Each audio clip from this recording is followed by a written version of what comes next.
Hello everyone, my YouTube channel काय explainer. दोस्तों please subscribe कर दो चैनल को, वीडियो बनाने में 2 घंटे लगते हैं।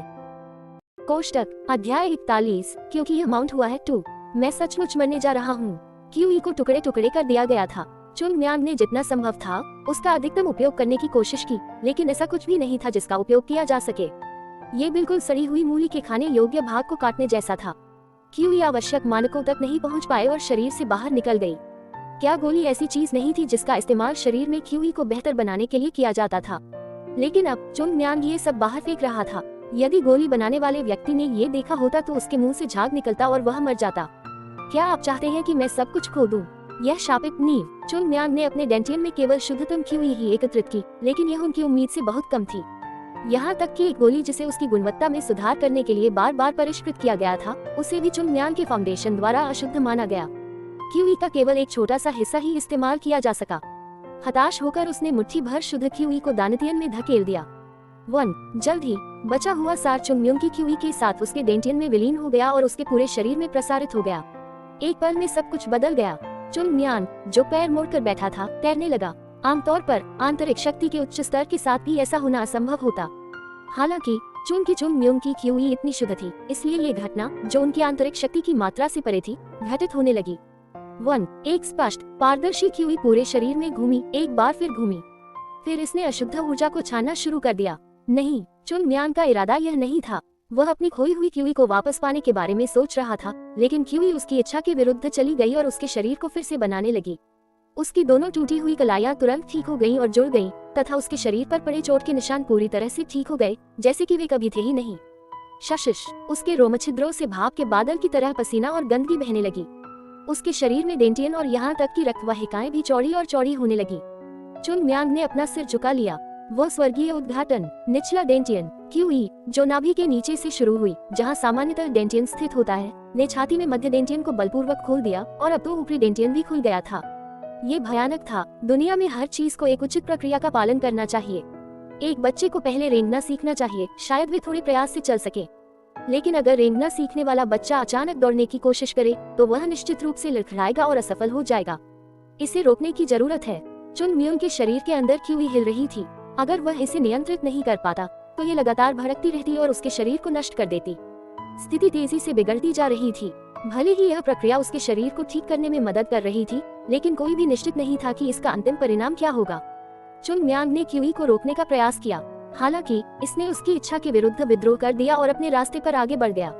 अरे सुनो और रुक जाओ, तुम मेरी ऊर्जा हो, लानत है। चुन म्यांग ने मन ही मन कोसा और क्यूई की गति धीमी हो गई। ऐसा लगा जैसे उसे पता चल गया हो कि उसका मालिक कौन है। लेकिन थोड़ी देर बाद क्यूई फिर से अनियंत्रित हो गई। रुकना। भले ही क्यूई को रोकने से उसके शरीर को नुकसान पहुंचता, फिर भी उसे इसे यथाशीघ्र रोकना था। फिर जब उसने इसे दबाने के लिए अपनी सारी इच्छा शक्ति एकत्रित कर ली, तो क्या आप ताओवादी या मार्शल कलाकार हैं? सहयुन, यह उसके मन में गूंज रही उसके सहयुन की आवाज थी। क्यों नहीं, ये बात उसने पिछले जन्म में सुनी थी। मार्शल आर्टिस्ट प्रवाह को दबाने और नियंत्रित करने की कोशिश करते हैं, लेकिन जो लोग दाव के मार्ग पर चलते हैं, उन्हें ऐसा ही रहने देते हैं। तुम मूर्ख हो, तुम्हारे पास तर्क की समझ कहाँ से आई? अगर तुम बहते पानी को रोकने के लिए बांध बनाओगे, तो वह बस उसके ऊपर बह जाएगा। चुन म्यांग का शरीर एक गया। रहने दो, अगर तुम इसे अकेला छोड़ दोगे तो सब कुछ अपने आप चलता रहेगा। तुम मनुष्य की इच्छा से प्रकृति के नियमों को तोड़ना चाहते हो। बेवकूफ, मनुष्य भी प्रकृति का ही एक हिस्सा है। मनुष्य सर्वव्यापी प्रकृति से कैसे मुकाबला कर सकता है? अपने सहयोग के शब्दों को याद करते हुए चुन म्यांग ने क्यूई को स्वतंत्र रूप से बहने की अनुमति दी। जिस क्षण उसने नियंत्रण छोड़ा, ऊर्जा, जो हिंसक रूप से उग्र थी, उसके शरीर के माध्यम से सुचारू रूप से और धीरे धीरे बहने लगी। जैसे जैसे ये प्रवाहित होता गया, बहती धारा बड़ी और मोटी होती गई और जल्द ही एक नदी बन गई जो उसके पूरे शरीर में बहने लगी। कितना समय हो गया था? पलक। चुन म्यांग ने अचानक अपनी आंखें खोली। एक अत्यंत स्फटिक सी चमक और धप। आउच। चुन म्यांग, जो हवा से जमीन पर गिरा, ने अपने कूल्हों को छुआ। क्या मैं क्यों तैर रहा था? उसने कभी नहीं सोचा था कि उसका शरीर तैर जाएगा। वह उठ खड़ा हुआ और अपने झुंझुने वाले नितंब को रगड़ने लगा। ओह, मैं लगभग खत्म हो गया था। ये खतरनाक था। जरा सा भी विचलन उसे लकवाग्रस्त कर सकता था या उसकी जान ले सकता था। अब उस चट्टान से गिरना इतना डरावना नहीं लगता था, लेकिन इसका प्रतिफल महसूस किया जा सकता था। चुन म्यांग ने अपनी कलाई हिलाई। टूटी हुई कलाई पूरी तरह से जुड़ गई थी, बल्कि ये पहले से ज्यादा मजबूत लग रही थी। ये सिर्फ कलाई की ही बात नहीं थी, अशुद्ध क्यूई। चुन म्यांग ने सोचा कि उसके शरीर ने पहले ही सारी अशुद्धियां धो दी हैं, लेकिन अब ये और भी अधिक कुशल और स्वच्छ हो गया है। यह उसके शरीर से अशुद्ध क्यूई को निकालने का दूसरा मौका था।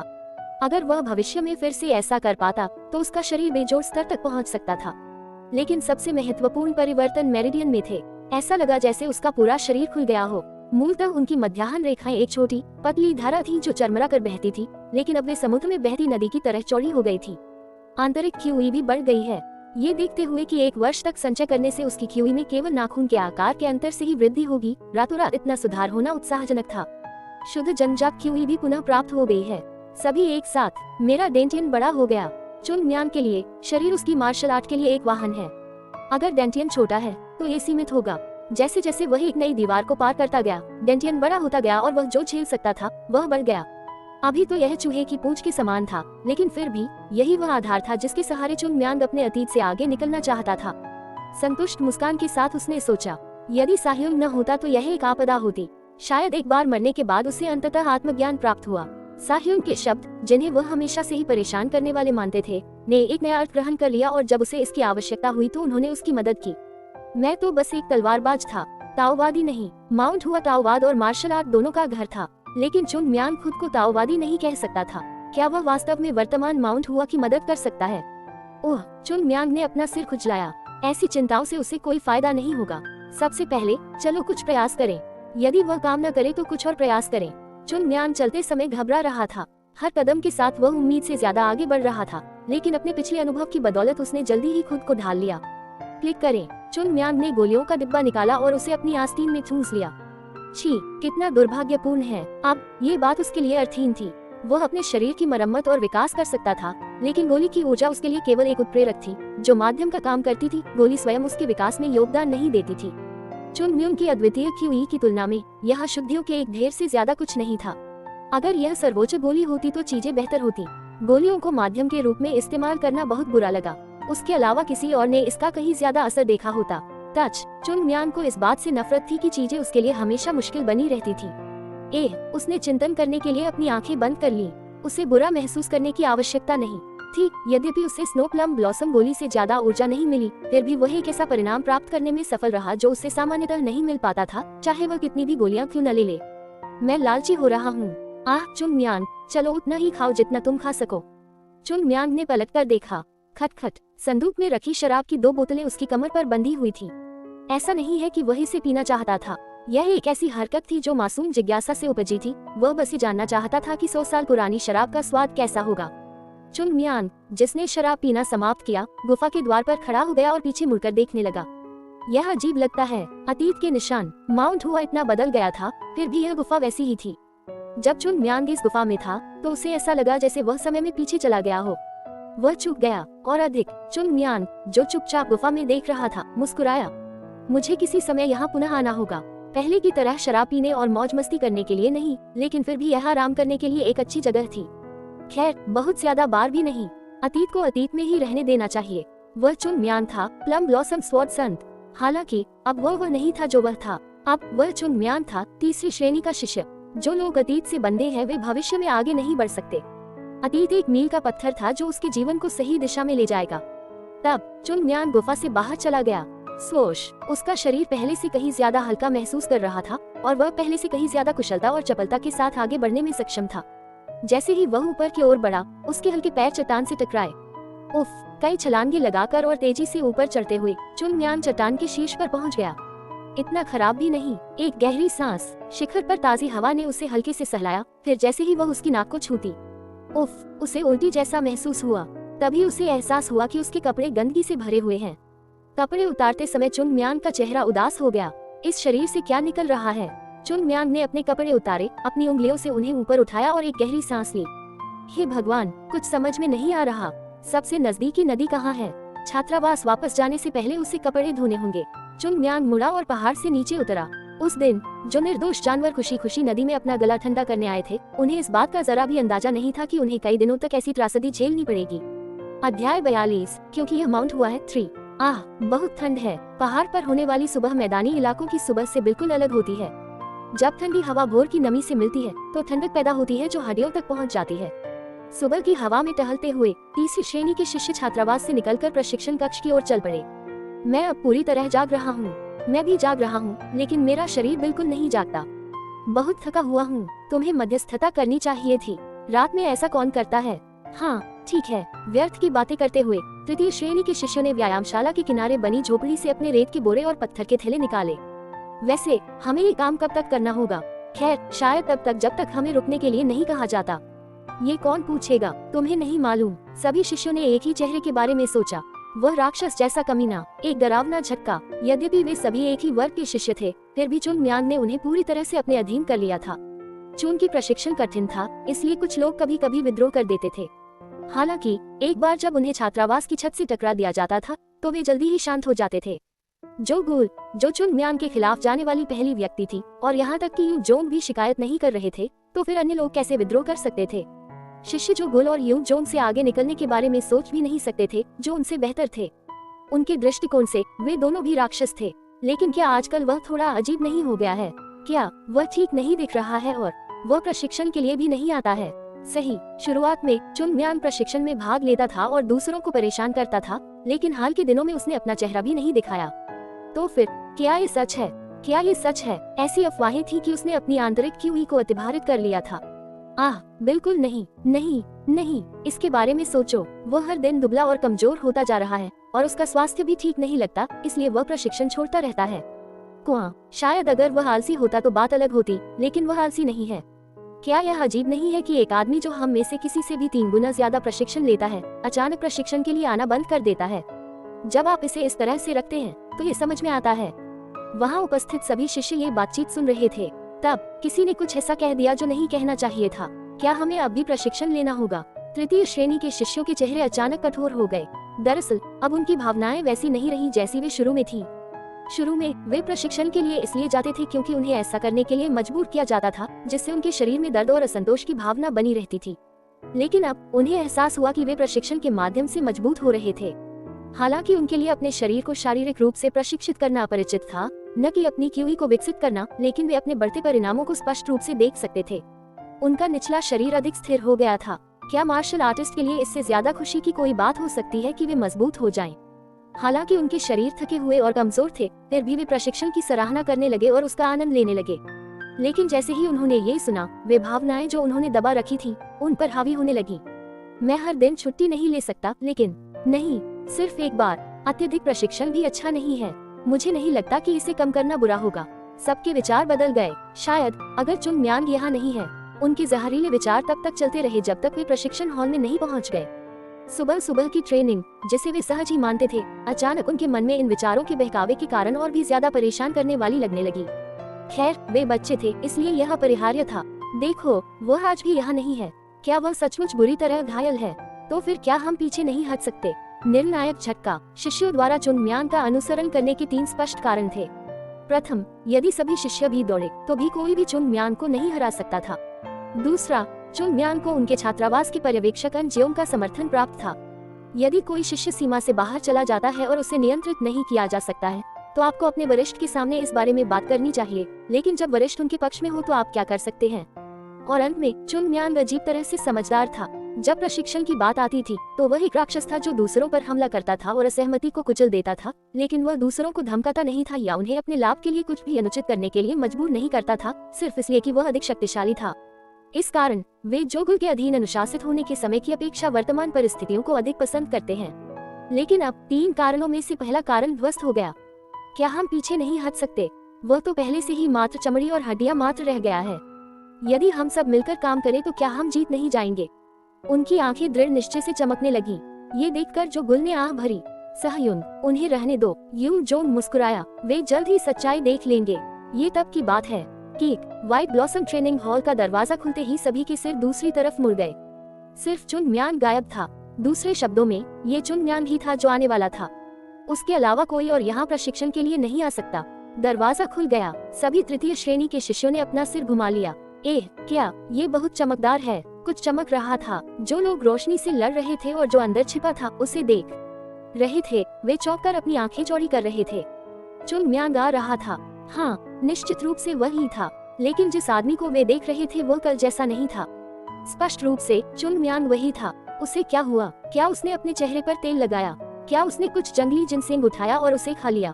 तृतीय श्रेणी के शिष्यों को उनकी आंखों पर संदेह हुआ। कल तक तो वह मुरझाया हुआ और कमजोर था, यहाँ तक कि मरना भी अजीब नहीं लगता था, है न? लेकिन अब वह स्वस्थ दिख रहा था और उसके चेहरे पर एक अजीब सी तेल जैसी चमक थी। के लिए किया गया। खैर, अब तो प्रशिक्षण लेना ही होगा। यह एक अच्छा सपना था। शिष्यों को लगा कि जैसे वे आए थे वैसे ही उनके सपने भी उड़ गए। हम चुन म्यान जो अंदर आए उनके सामने खड़े होकर बोलने लगे, सज्जनों, तुम्हारा ये प्रशिक्षक तुम्हारे लिए दुखी है। मैं इतना बीमार हो गया हूँ कि मैंने इन दिनों तुम्हारी ट्रेनिंग को नजरअंदाज कर दिया है। मैं इसके लिए खुद को बहुत जिम्मेदार मानता हूँ। आह नहीं, ये ठीक है, चीजें होती रहती हैं, हम भी ठीक हैं। चुन म्यान के अजीब शब्दों को सुनकर वे सभी हताश होकर चिल्लाने लगे, लेकिन उसने अपना सिर हिलाया और गंभीर भाव से बोलना जारी रखा। नहीं, आपने मेरी अनुपस्थिति में भी इतनी मेहनत की, लेकिन मैं आपकी उम्मीदों पर खरा नहीं उतर सका। ये निश्चित रूप से मेरी गलती है। माहौल लगातार अजीब होता जा रहा था। उसे इस तरह से व्यवहार नहीं करना चाहिए। क्या वह सचमुच ऐसी बातें कह रहा है? ये सुनकर मुझे बहुत अशुभ लगा। तथापि चुन म्यान ने एक निर्णायक घोषणा की, भले ही मैं पिछली गलतियों को सुधार न सकूं, लेकिन मैंने जो किया है उसके लिए मैं कुछ तो कर ही सकता हूँ। अगर प्रशिक्षण में कमी थी तो हमें और अभ्यास करने की जरूरत है। वो कमीना, मैं मर से लिपटा हुआ मरना पसंद करूंगा। मैं तो उसे मारने की कोशिश करूंगा। चारों ओर से चुपचाप गालियां बरसने लगी, लेकिन चुन म्यान को इसकी कोई परवाह नहीं थी। तो मैं आशा करता हूँ कि आप भी यह न भूलें कि माउंट हुआ का भविष्य आपके हाथों में है और मेहनत से काम करें। चुन म्यान ने ऊपर की ओर इशारा किया, जिससे सभी लोग उसकी ओर देखने लगे। उन्होंने कमल शिखर को गर्व से खड़ा दिखाया। शुरू करना, पहले आओ पहले पाओ। जो आधा हिस्सा आखिर में आएगा वह फिर से ऐसा करेगा। क्या आप नहीं जाओगे? उसी समय भीड़ में से बिजली की तरह कोई व्यक्ति निकला। उस व्यक्ति की पहचान की पुष्टि करने वाले शिष्यों के चेहरे पर स्तब्धता छा गई। महान सहयुन यू जोन, वह कमल शिखर पर ऐसे दौड़ रहा था मानो उसके पैरों के तलवों में आग लग गई हो और कोई उसके ठीक पीछे चल रहा हो। ये जो गुल था, नहीं, बहुत बढ़िया सहयुन। अरे भागो, जल्दी करो, अगर हम देर से आए तो हमें फिर से दौड़ना होगा। भागो। ऐसा कहते ही बाकी शिष्य पूरी गति से दौड़ने लगे। वह रातों रात कैसे ठीक हो सकता है? मैं कैसे जान सकता था? साहयुन, क्या तुमने नहीं कहा था कि हम सभी को उस पर हमला करने की कोशिश करनी चाहिए? एक सज्जन व्यक्ति को सही समय का सदुपयोग करना आना चाहिए। अभी सही समय नहीं है। खैर, मैं तो ठंड से मर रहा हूँ। क्या? सहयुन, दौड़ना, कृपया। सभी शिष्यों ने दौड़ना शुरू कर दिया। जब वे अपना प्रशिक्षण सही तरीके से पूरा करेंगे तभी वे भोजन कर सकेंगे। अगर उन्हें दूसरा चक्कर लगाना है तो उन्हें पैरों के बजाय हाथों पर दौड़ना होगा। यही कारण था कि हर कोई वहाँ पहले पहुँचने के लिए संघर्ष कर रहा था। हर कोई खून से लथपथ आंखों से भाग रहा था। उन्हें नहीं पता था कि क्या हुआ, लेकिन चुन म्यान स्वस्थ था, जिसका मतलब था कि उनके लिए कोई उम्मीद नहीं थी। उनका विद्रोह शुरू होने से पहले ही दबा दिया गया। भागते हुए शिष्यों की पीठ की ओर देखते हुए चुन म्यान मुस्कुराया। कितने प्यारे कमीने हैं। क्या वे विद्रोह करने का सपना देख सकते हैं? जैसे जैसे वह ऊंचे स्तर पर पहुंचता गया, उसका शरीर अधिक संवेदनशील हो गया, इसलिए उसने उनकी सारी बातें सुन ली। खैर, यह अच्छी बात है। एक विनम्र व्यक्ति जो सिर्फ सुनना जानता है, स्वतंत्र रूप से क्या कर सकता है, इसकी एक सीमा होती है। माउंट हुआ ने ऐसे लोगों को कभी स्वीकार नहीं किया, लेकिन इसका मतलब यह नहीं था कि उन्होंने बहुत ज्यादा विद्रोही लोगों को भी अपने यहाँ शामिल कर लिया। ऐसे लोगों से बुरा कुछ नहीं था जो हर बात पर लगातार शिकायत करते रहते थे। माउंट हुआ में अगर आप खुलकर बोलना चाहते हैं तो आपके पास अपने आत्मविश्वास के साथ तालमेल बिठाने की क्षमता होनी चाहिए। वो क्षमता मैं उनके लिए पैदा करूंगा। चुन म्यान मुस्कुराया। उसके लिए उतना ही मजबूत होना जरूरी था जितना वह पहले था, लेकिन वह अकेले माउंट हुआ की खोई हुई महिमा को वापस नहीं ला सकता था। ऐसा इसलिए था क्योंकि मुरीन किसी एक व्यक्ति से प्रभावित नहीं था। अनगिनत लोग अपनी ताकत के बल पर दुनिया के शिखर पर पहुंचे हैं, लेकिन अगर उनके उत्तराधिकारी उनकी विरासत को आगे नहीं बढ़ा पाए तो उनका नाम मिट जाएगा। अंततः किसी संप्रदाय को अपनी प्रतिष्ठा बनाए रखने और प्रसिद्ध होने के लिए संप्रदाय के सभी सदस्यों का मजबूत होना आवश्यक है। शाओलिन संप्रदाय को सर्वश्रेष्ठ माना जाने का कारण इसमें शामिल किसी एक व्यक्ति की वजह से नहीं है। यहाँ तक कि सबसे शक्तिशाली योद्धा वाला संप्रदाय भी शाओलिन संप्रदाय को अकेले नहीं हरा सकता अगर उसके सहयोगी कमजोर हों। यहाँ तक कि अतीत में माउंट हुआ भी इसका सामना नहीं कर सका था, लेकिन इस बार नहीं। चुन म्यून की आंखें चमक उठी। अतीत में उसे अपने साहयुंग और ससुक के तरीकों का पालन करना पड़ा था, लेकिन इस बार वह अपने रंगों में माउंट हुआ का पुनर्निर्माण कर सकता है। यह एक लंबी और कठिन यात्रा होगी, लेकिन अंत में यह अतीत की तुलना में अधिक भव्य होगी। बेशक उनके साहयुंग को ये पसंद नहीं आएगा। यदि ये तुम्हें दुखी करता है तो जीवन में वापस आ जाओ। खिलखिलाकर हंसने के बाद चुन म्यान ने अपने मुंह पर हाथ रखा और चिल्लाया, जो अंतिम व्यक्ति वापस आएगा उसे आज नाश्ता छोड़ना पड़ेगा। एक ऐसी क्रूरता जिस पर शैतान भी रो सकता है। अध्याय 43। क्योंकि यह माउंट हुआ है। 4 कुक। एक कर्कश ध्वनि गूंजी जिसने धूल को हवा में उड़ा दिया। जो गुल उसका शरीर जमीन पर ऐंठ रहा था और वह सांस लेने के लिए संघर्ष कर रहा था। वो पागलपन था, उसके शरीर में कोई ताकत नहीं थी। आसमान पीले रंग से चमक रहा था और उसकी चेतना किसी भी क्षण बह जाने को तैयार थी। अगर वह ऐसा था तो बाकी लोगों का क्या होगा? उसने अपना सिर उठाया और चारों ओर देखा। संपूर्ण पराजय, एक भी व्यक्ति खड़ा नहीं हो सकता था। नहीं, ऐसा नहीं था कि वे खड़े नहीं हो सकते थे, लेकिन वे सभी लाशों की तरह फर्श पर निश्चल पड़े थे और सांस के लिए हौंफ रहे थे। केवल यून जोंग अपनी पीठ सीधी करके फर्श पर बैठा था। सहयुन, जो गुल उसके दिल में सम्मान उमड़ पड़ा। दरअसल मार्शल आर्ट के मामले में जो गुल यून जोंग से थोड़ा बेहतर था। तलवारबाजी में भी जो गुल निश्चित रूप से यून जोंग से आगे था। हालांकि इस समय जोगुल को एहसास हुआ कि यून जोंग महान सहयुन क्यों था। जोगुल के लिए एक भी उंगली उठाना मुश्किल था, लेकिन यून जोंग, जिसने उसी प्रशिक्षण में दृढ़ता से काम किया था, शांति से बैठा था और अपनी सांसें संभाल रहा था। ये कौशल का मामला नहीं था, बल्कि मानसिक शक्ति का मामला था। वह ऐसे सहयोगी का सम्मान कैसे न कर सकता था। वहीं दूसरी ओर जोगुल ने अपनी नजर दूसरी ओर घुमा ली। उफ, ठीक है। और भी जोगुल उसकी आंखों में उसने चुन म्यान की आकृति को लगातार अपने आकार से 3 गुना बड़े रेत के बोरे के साथ बैठे हुए देखा। ओह हाँ, ओह अरे, वे इतने हल्के क्यों हैं? अरे, अगर आपने प्रशिक्षण पूरा कर लिया है तो आओ मुझे अपना वजन दो। क्या आप सभी लेटे क्यों हैं? कैसा राक्षसी कमीना है? जोगुल ने बड़बड़ाते हुए कहा। उन्हें जो प्रशिक्षण दिया जा रहा था वह अनुचित रूप से चरम था। चुन म्यान को हाल ही के दिनों के आराम से उबरने के बाद बहुत उत्साह महसूस हुआ होगा, क्योंकि उसने तीसरी श्रेणी के शिष्यों को इस नए प्रशिक्षण में धकेल दिया था। हालांकि वहाँ एक भी व्यक्ति ऐसा नहीं था जिसने उसका विरोध किया। ऐसा इसलिए था क्योंकि चुन म्यान किसी भी अन्य व्यक्ति की तुलना में 5 गुना अधिक कठिन प्रशिक्षण ले रहा था, ठीक उनकी आंखों के सामने। सामान्य बुद्धि वाला कोई भी व्यक्ति अपनी शिकायतें अपने तक ही रखेगा, भले ही वे असंतुष्टि से भरे हों। वे दूसरों के सामने बेवकूफ न दिखने के लिए अपना मुंह बंद रखेंगे। चुन म्यान, जो दूसरों की तुलना में अधिक प्रशिक्षण ले रहे थे, उन्होंने बिना किसी कठिनाई के प्रशिक्षण जारी रखा। आह, क्या वह समय आ गया है? धप, उसने रेत की बोरियां फर्श पर फेंक दी और फिर कहा, ये सब क्या है? आजकल के बच्चे इतने कमजोर हो गए हैं, उनमें दृढ़ संकल्प की कमी है। जब मैं बच्चा था तो ऐसा नहीं था। आप यहाँ सबसे युवा हैं। सबसे छोटा शिष्य दूसरे शिष्यों को बच्चा कैसे कह सकता है? आज की ट्रेनिंग यही खत्म होती है। आज आपको बस खाना पीना है और दोपहर की ट्रेनिंग में शामिल होना है। जो लोग ट्रेनिंग के दौरान सो जाते हैं या कुछ और करते हैं, उन्हें कल 2 गुना काम करना होगा। शैतान, राक्षस, हरामी, सभी ने मन ही मन उसे कोसा, फिर भी सिर हिलाकर सहमति जताई। तो फिर चलिए अंदर चलते हैं। प्रशिक्षण उपकरण को ठीक से व्यवस्थित करें। जब उन्होंने चुन म्यान को व्हाइट प्लम ब्लॉसम छात्रावास में जाते देखा तो तीसरी श्रेणी के शिष्यों ने एक स्वर में आह भरी। मांस दिखाई दे रहा था। इन दिनों माउंट हुआ में पैसे की भरमार है। हर खाने में मांस दिखाई देता है और नए शेफ को देखकर ऐसा लगता है कि संप्रदाय ने नए कर्मचारी भी रखे हैं। सभी लोग मेज पर परोसे गए मांस को देख रहे थे, लेकिन किसी ने भी उसे छुआ तक नहीं। खाओ, यू जोंग ने कमजोरी से कहा, लेकिन किसी ने भी अपनी चॉपस्टिक नहीं उठाई। मुझे ऐसा लगता है कि अगर मैं खाऊंगा तो उल्टी कर दूंगा। ये सोचना कि मेज पर मांस देखकर मुझे उल्टी आने लगेगी, क्या यह मेरे मरने का समय है? कोई भी अपने आप को खाने के लिए नहीं ला सका। महान सहयुन, क्या ये बहुत ज्यादा नहीं है? यू जोंग ने कोई जवाब नहीं दिया, लेकिन इससे बाकी लोग नहीं रुके। यह नहीं, मेरा मतलब है, हमारे लिए अभ्यास करना अच्छा है। वास्तव में ये सच है कि जब से हम पहली बार माउंट हुआ आए हैं, तब से हम प्रशिक्षण पर ध्यान केंद्रित नहीं कर रहे हैं, और मैं समझता हूँ कि समय को बेकार में बर्बाद करने से बेहतर है कि हम ठीक से प्रशिक्षण लें। लेकिन हालांकि यह नई ट्रेनिंग बहुत ज्यादा है। मेरे शरीर का एक भी हिस्सा ऐसा नहीं है जो चोटिल न हुआ हो। ऐसा लग रहा था जैसे अन्य लोग भी ऐसा ही महसूस कर रहे हों। हम इस दर पर मर सकते हैं। सहयुन, पहले तो मैं किसी तरह टिक गया, लेकिन आजकल मुझे ऐसा लगता है कि मैं निश्चित रूप से मर जाऊंगा। जब मैं अपने कमरे में प्रवेश करता हूँ तो मैं एक लाश की तरह सो जाता हूँ। हर बार जब मैं लेटता हूँ तो मुझे डर लगता है कि कहीं मैं नींद में ही मर न जाऊं। मैं अपनी चॉपस्टिक भी नहीं उठा पा रहा हूँ। मेरे हाथ कांपते रहते हैं। यू जोंग ने आह भरी। क्यों बताऊं? लेकिन अगर महान सहयुन ही बोल रहा हो तो क्या चुन म्यान नहीं सुनेगा? आप महान सहयुन हैं। यू जोंग ने भौहें सिकुड़ी। आप पूरी तरह गलत नहीं हैं।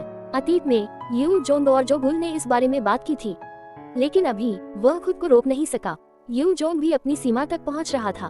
प्रशिक्षण के दौरान थकान बढ़ती है। अगले प्रशिक्षण को प्रभावी बनाने के लिए आपको आराम करने और उस थकान को दूर करने की आवश्यकता होती है। हालांकि हाल ही में चुन म्यान ने सभी को थकान से उबरने का मौका दिए बिना ही उन्हें धकेल दिया। यून जोंग को ऐसा लगता था कि वह हर दिन अपने शरीर को सीमा तक धकेल रहा था। कम से कम क्या वह सुबह अभ्यास के लिए डर के मारे नहीं जाता था? यू जोंग ने जो गुल की ओर देखा। गुल, हाँ सहयुन, आप क्या सोचते हैं? कुआं, जो गुल से जब पूछा गया तो सबकी नजर उस पर पड़ी। तीसरी श्रेणी के शिष्यों में जो गुल दूसरे नंबर पर था। ईमानदारी से कहूँ तो ये थोड़ा अनुचित है। सही, मेरा शरीर इसे जारी रखने के लिए संघर्ष कर रहा है। समस्या यह है कि यह हर दिन और अधिक तीव्र होता जा रहा है। मैं गहन प्रशिक्षण का स्वागत करता हूँ, लेकिन ये बहुत कठोर है। हम स्टील को जितना अधिक पीटा जाता है वह उतना ही अधिक मजबूत होता जाता है, लेकिन मानव शरीर तो पीटने पर टूट जाता है। तो क्या करें? समस्या यह है, जो गुल को अपने विचार लिखने में कुछ समय लगा, उस बस्तानो चुंगम्यान को भी ये पता होना चाहिए। उफ, यू जोंग ने कराहते हुए कहा। उसके मन में भी यही विचार आया, अभी प्रशिक्षण का कोई मतलब नहीं है। हालांकि चुंगम्यान को पता होना चाहिए कि इस तरह का प्रशिक्षण उनके लिए बहुत ज्यादा है, क्योंकि यह चुंगम्यान है। फिलहाल मुझे लगता है कि थोड़ा और इंतजार करना बेहतर होगा। अगर कुछ समय बाद भी कुछ नहीं बदलता है तो हम उससे इस बारे में बात करेंगे। चलो उसे करते हैं। जब यू जोंग और गुल के बीच बातचीत खत्म हुई तो सभी सहमत हो गए। सबसे पहले प्रदर्शनकारियों को शांत करना जरूरी था। चलो अब खाना खाते हैं। अगर तुम नहीं खा सकते तो भी इसे अपने गले से नीचे उतार लो। दोपहर में भी हमारी प्रैक्टिस है और अगर तुमने कमजोर प्रदर्शन किया तो सासुक तुम्हें सजा देगा। हाँ, भोजन के लिए धन्यवाद। सभी ने कमजोर हाथों से अपनी चॉपस्टिक उठाई। उनके चेहरे देखकर जो गुल को बुरा लगा। कूक, जो गुल को उस रात बिस्तर पर जाते समय काफी संघर्ष करना पड़ा। मुझे लगता है मैं ऐसे ही मर जाऊंगा। नहाना मुश्किल था, चाहे वह गंदगी से सना हुआ था या नहीं। वह बस बिस्तर पर जाकर अपने शरीर को फैलाना चाहता था, लेकिन वह खुद को शाबाशी दे रहा था कि उसने इतनी कमजोरी महसूस करने के बावजूद अपने शरीर और कपड़ों को धोया। इसके कारण उसकी आंखें भारी हो गई थी और शरीर में बिल्कुल ताकत नहीं बची थी। यह आश्चर्यजनक था कि वह चलने में सक्षम था। मंदी, जो गुल बिस्तर पर गिर पड़ी और उसने आह भरी। जैसे ही मैं जागता हूँ, मैं पुनः प्रशिक्षण पर लौट जाता हूँ। दरअसल जो गुल प्रशिक्षण से असंतुष्ट नहीं था, उसने सोचा कि चाहे कितनी भी कठोर ट्रेनिंग क्यों न हो, वह इसे सहन कर सकता है, क्योंकि अंत में ये सारी ट्रेनिंग उसे और मजबूत बनाएगी। लेकिन हाल ही में उसे संदेह होने लगा था, अगर उसका शरीर पहले ही खराब हो गया तो क्या होगा? क्या उसका शरीर इस प्रशिक्षण को झेल पाएगा? इससे पहले कि सवाल गहरा था, जो गुल को शर्मिंदगी महसूस हुई। उसने जल्दी से खुद को सोचना बंद करने के लिए मजबूर किया और अपनी थकान को खुद पर हावी होने दिया। सहयुन, उम्मम, सहयुन, उठो, सहयुन, हम। जो गुल ने अपनी आंखें खोली। एक मानव आकृति धुंधली सी उसकी दृष्टि में आई। कौन? जो गुल, जो उठने ही वाली थी, पर एक भारी हाथ दबाव डाल रहा था। शोर मत मचाओ और चुपचाप उठ जाओ। चुंगम्यून, हम। यह पागल आदमी जो गुल्स के कमरे में घुसकर क्या करने की कोशिश कर रहा था? उसने दरवाजा कैसे खोला? यह क्या है? जो गुल को उठने में बहुत संघर्ष करना पड़ा। उसे लगा कि वह काफी सो चुका है, लेकिन थकान दूर नहीं हुई। उसका शरीर अभी भी भारी था। उसी समय चुंगम्यान ने उसे कुछ देने की पेशकश की। यहाँ चुंगम्यान के हाथ में रखी छोटी सी गोली देखकर वह भौचक्का रह गया। यह क्या है? जीवन शक्ति की गोली? क्या? शशिश, जो गुल ने जोर से आवाज लगाई और अपना मुंह बंद कर लिया। इसे पाना आसान नहीं था। मैं इसे तुम्हें दे रहा हूँ क्योंकि तुम सहयुन हो। और सच में तुम्हें लगता है कि मैं तुम्हें धोखा दे रहा हूँ? तुम इसे सुनकर ही जान जाओगे कि यह सच है। ये वास्तविक है। कुछ समय पहले उसकी नाक में शुद्ध सुगंध चुभ रही थी। फिर भी उसने इस पर सवाल इसलिए उठाया क्योंकि उसे इस पर यकीन नहीं हो रहा था। जीवन शक्ति की गोली, यह एक ऐसी गोली थी जो आंतरिक क्यूई को बढ़ाती थी और शरीर को शुद्ध करती थी। ऐसा कहा जाता था कि मुरीन दुनिया में लोग इसके लिए संप्रदायों और परिवारों को भी मार देते थे। भले ही यह गोली सर्वोत्तम न हो, लेकिन यदि यह शरीर की क्यूई को थोड़ा भी बढ़ा सके तो इस सोने से भी अधिक मूल्यवान होगी। लेकिन ऐसी गोली तो किसी और को दी जा रही थी। यह जहरीला नहीं है। नहीं, मैंने ऐसा नहीं सोचा था। जो गुल ने गहरी सांस ली। यह मुझे क्यों दे रहे हो? इसका इस्तेमाल क्यों नहीं करते? क्योंकि साह्युन को इसकी जरूरत है। जल्दी से इसे खा लो, इससे पहले कि किसी और को पता चले। और यह भी कि मैंने तुम्हें ये सब गुप्त रूप से दिया है। ये सिर्फ साह्युन के लिए है। आप। जो गुल बोल नहीं सकती थी। क्या वह सचमुच ऐसा कर सकता है? अगर यह सामान्य जो गुल होता तो वह इस पर ज्यादा सवाल उठाता, लेकिन अब वह थकान से जूझ रहा था और अपने दिमाग को जगाए रखने के लिए संघर्ष कर रहा था। गोली भी असली लग रही थी, इसलिए उसने सहजता से प्रतिक्रिया की और चुंगम्यान से इसे स्वीकार कर लिया। बस इसे खा लो, मैं तुम्हें मार्गदर्शन दूंगा। क्या मैं सचमुच इसे पा सकता हूँ? मैं इसे सहयुन को दे रहा हूँ। चुंगम्यान ने गोली को अपने हाथ में उछाला और इससे पहले कि जो गुल कुछ प्रतिक्रिया कर पाती, गोली उसके गले से नीचे चली गई। जैसे ही वह उसके मुंह में गई, उसने महसूस किया कि वह पिघल गई और उसके शरीर को शुद्ध ऊर्जा से भर दिया। वह सहज ही बता सकता था कि यह सचमुच एक जीवन शक्ति की गोली थी। आपको इसे निर्देशित करना चाहिए, लेकिन इसे जल्दबाजी में आत्मसात नहीं करना चाहिए। आपको अपना समय लेना चाहिए और 1 महीने की अवधि में धीरे धीरे इसे आत्मसात करना चाहिए। मैं समझ गया। मुड़ो, मैं इसे यहीं से ले लूंगा। जो गुल भावुक हो गई और उसने हल्की सी आंसू भरी आंखों से चुंगम्यान की ओर देखा। जब वह मुड़ा, जो गुल उसकी पीठ की ओर देखते हुए चुंगम्यान ने एक दुष्ट मुस्कान बिखेरी। आपको प्यासे व्यक्ति को पानी देना होगा ताकि वो कृतज्ञता महसूस कर सके। वह पहले से ही उत्सुक था कि कल प्रशिक्षण में उसके सहयोगी उसे किस तरह की नजर से देखेंगे। अध्याय 44, क्योंकि यह माउंट हुआ है 5। अगली सुबह, नहीं, इसे सुबह कहना शर्मनाक था। छात्रावास का दरवाजा खुला। सुबह है। आह, बहुत थक गया हूँ। ओह, मैं मर रहा हूँ। यह एक ऐसे दिन की शुरुआत थी जो सामान्य दिनों से बहुत अलग नहीं था और कुछ भी अजीब नहीं लग रहा था, लेकिन स्पष्टतः कुछ अलग था। लाशों की तरह घसीटते हुए चल रहे लोगों के कदमों में एक सूक्ष्म शक्ति थी। और तो और थकान से भरी शिकायत भरी आवाजें भी पहले जैसी नहीं थी। और आसपास के लोगों की आंखों में अपरिचित भावनाएं थी। चलो, आज मुझे कड़ा अभ्यास करना चाहिए। ठीक है, ठीक है, ये कठिन होगा, ये कठिन हो सकता है, लेकिन आपको कड़ी मेहनत करनी होगी। सभी लोग बिना कुछ कहे गोदाम में चले गए और वे उपकरण वापस ले आए जिनके साथ उन्होंने प्रशिक्षण लिया था। ओह, ये प्रकाश है। मुझे लगता है कि मेरे शरीर में बहुत अधिक ऊर्जा है। क्या ये ठीक है कि मैं ही इसे पाने वाला अकेला व्यक्ति हूँ? मुझे साथियों के लिए बुरा लग रहा है। साची चुन म्यान को मैं बहुत पसंद हूँ, इसलिए उन्होंने इतनी कीमती जीवन शक्ति की गोली छोड़ दी। सभी सहयोगियों ने सावधानी से चारों ओर देखा।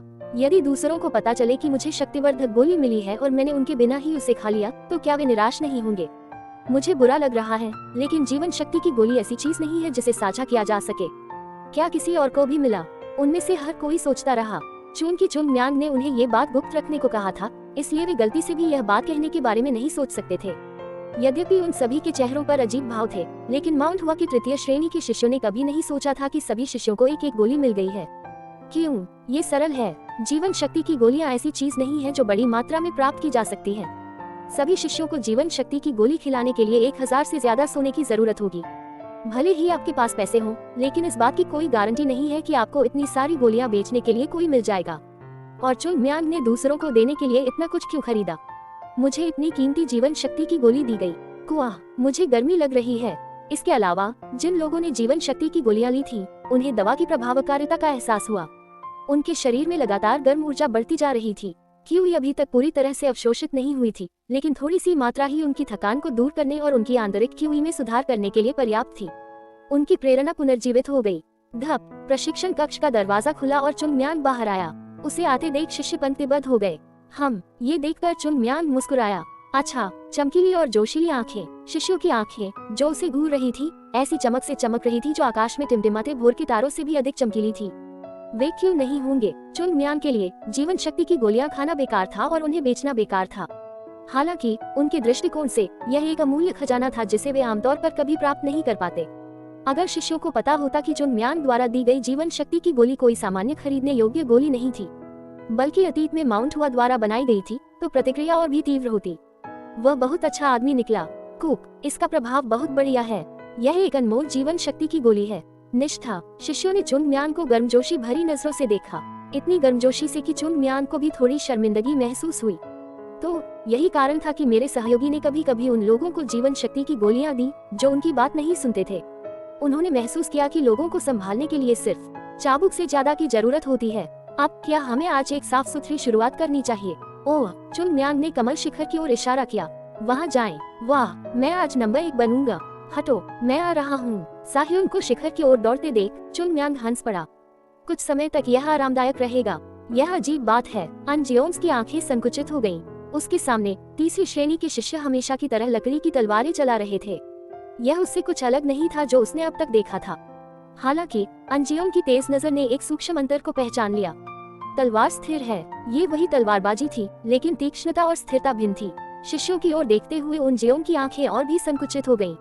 शरीर का निचला हिस्सा बदल गया है। पैरों में ताकत है। क्योंकि पैरों में ज्यादा बल लगाया गया था, इसलिए ऊपरी शरीर ज्यादा स्थिर हो गया। चूंकि ऊपरी शरीर बेहतर नियंत्रण में था, इसलिए वे तलवार की नोक पर ज्यादा वजन डाल सकते थे।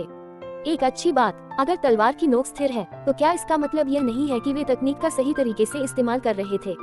यह एक महत्वपूर्ण बदलाव था, क्योंकि एक ही तकनीक का अनगिनत बार अभ्यास और उसे निखारने का कारण उनकी तलवारबाजी पर सही नियंत्रण विकसित करना था। लेकिन एक बात थी जो अंजियोन को परेशान कर रही थी। क्या इतने कम समय में इतना महत्वपूर्ण परिवर्तन संभव है? अंजियोन्स के हिसाब से उन्हें इस स्तर तक पहुंचने में 1 साल से ज्यादा का समय लगना चाहिए था। ये वास्तव में बहुत कम समय है, ये देखते हुए कि उन्होंने यह 1 महीने के समय में किया। यथार्थवादी रूप से यह अजीब नहीं होगा, भले ही उन्हें 2 या 3 साल लगे। लेकिन तलवारें हवा को चीरती हुई चली गईं। क्या? और अब फर्श पर आगे बढ़ने वाला कदम साफ सुथरे ढंग से निष्पादित किया गया था।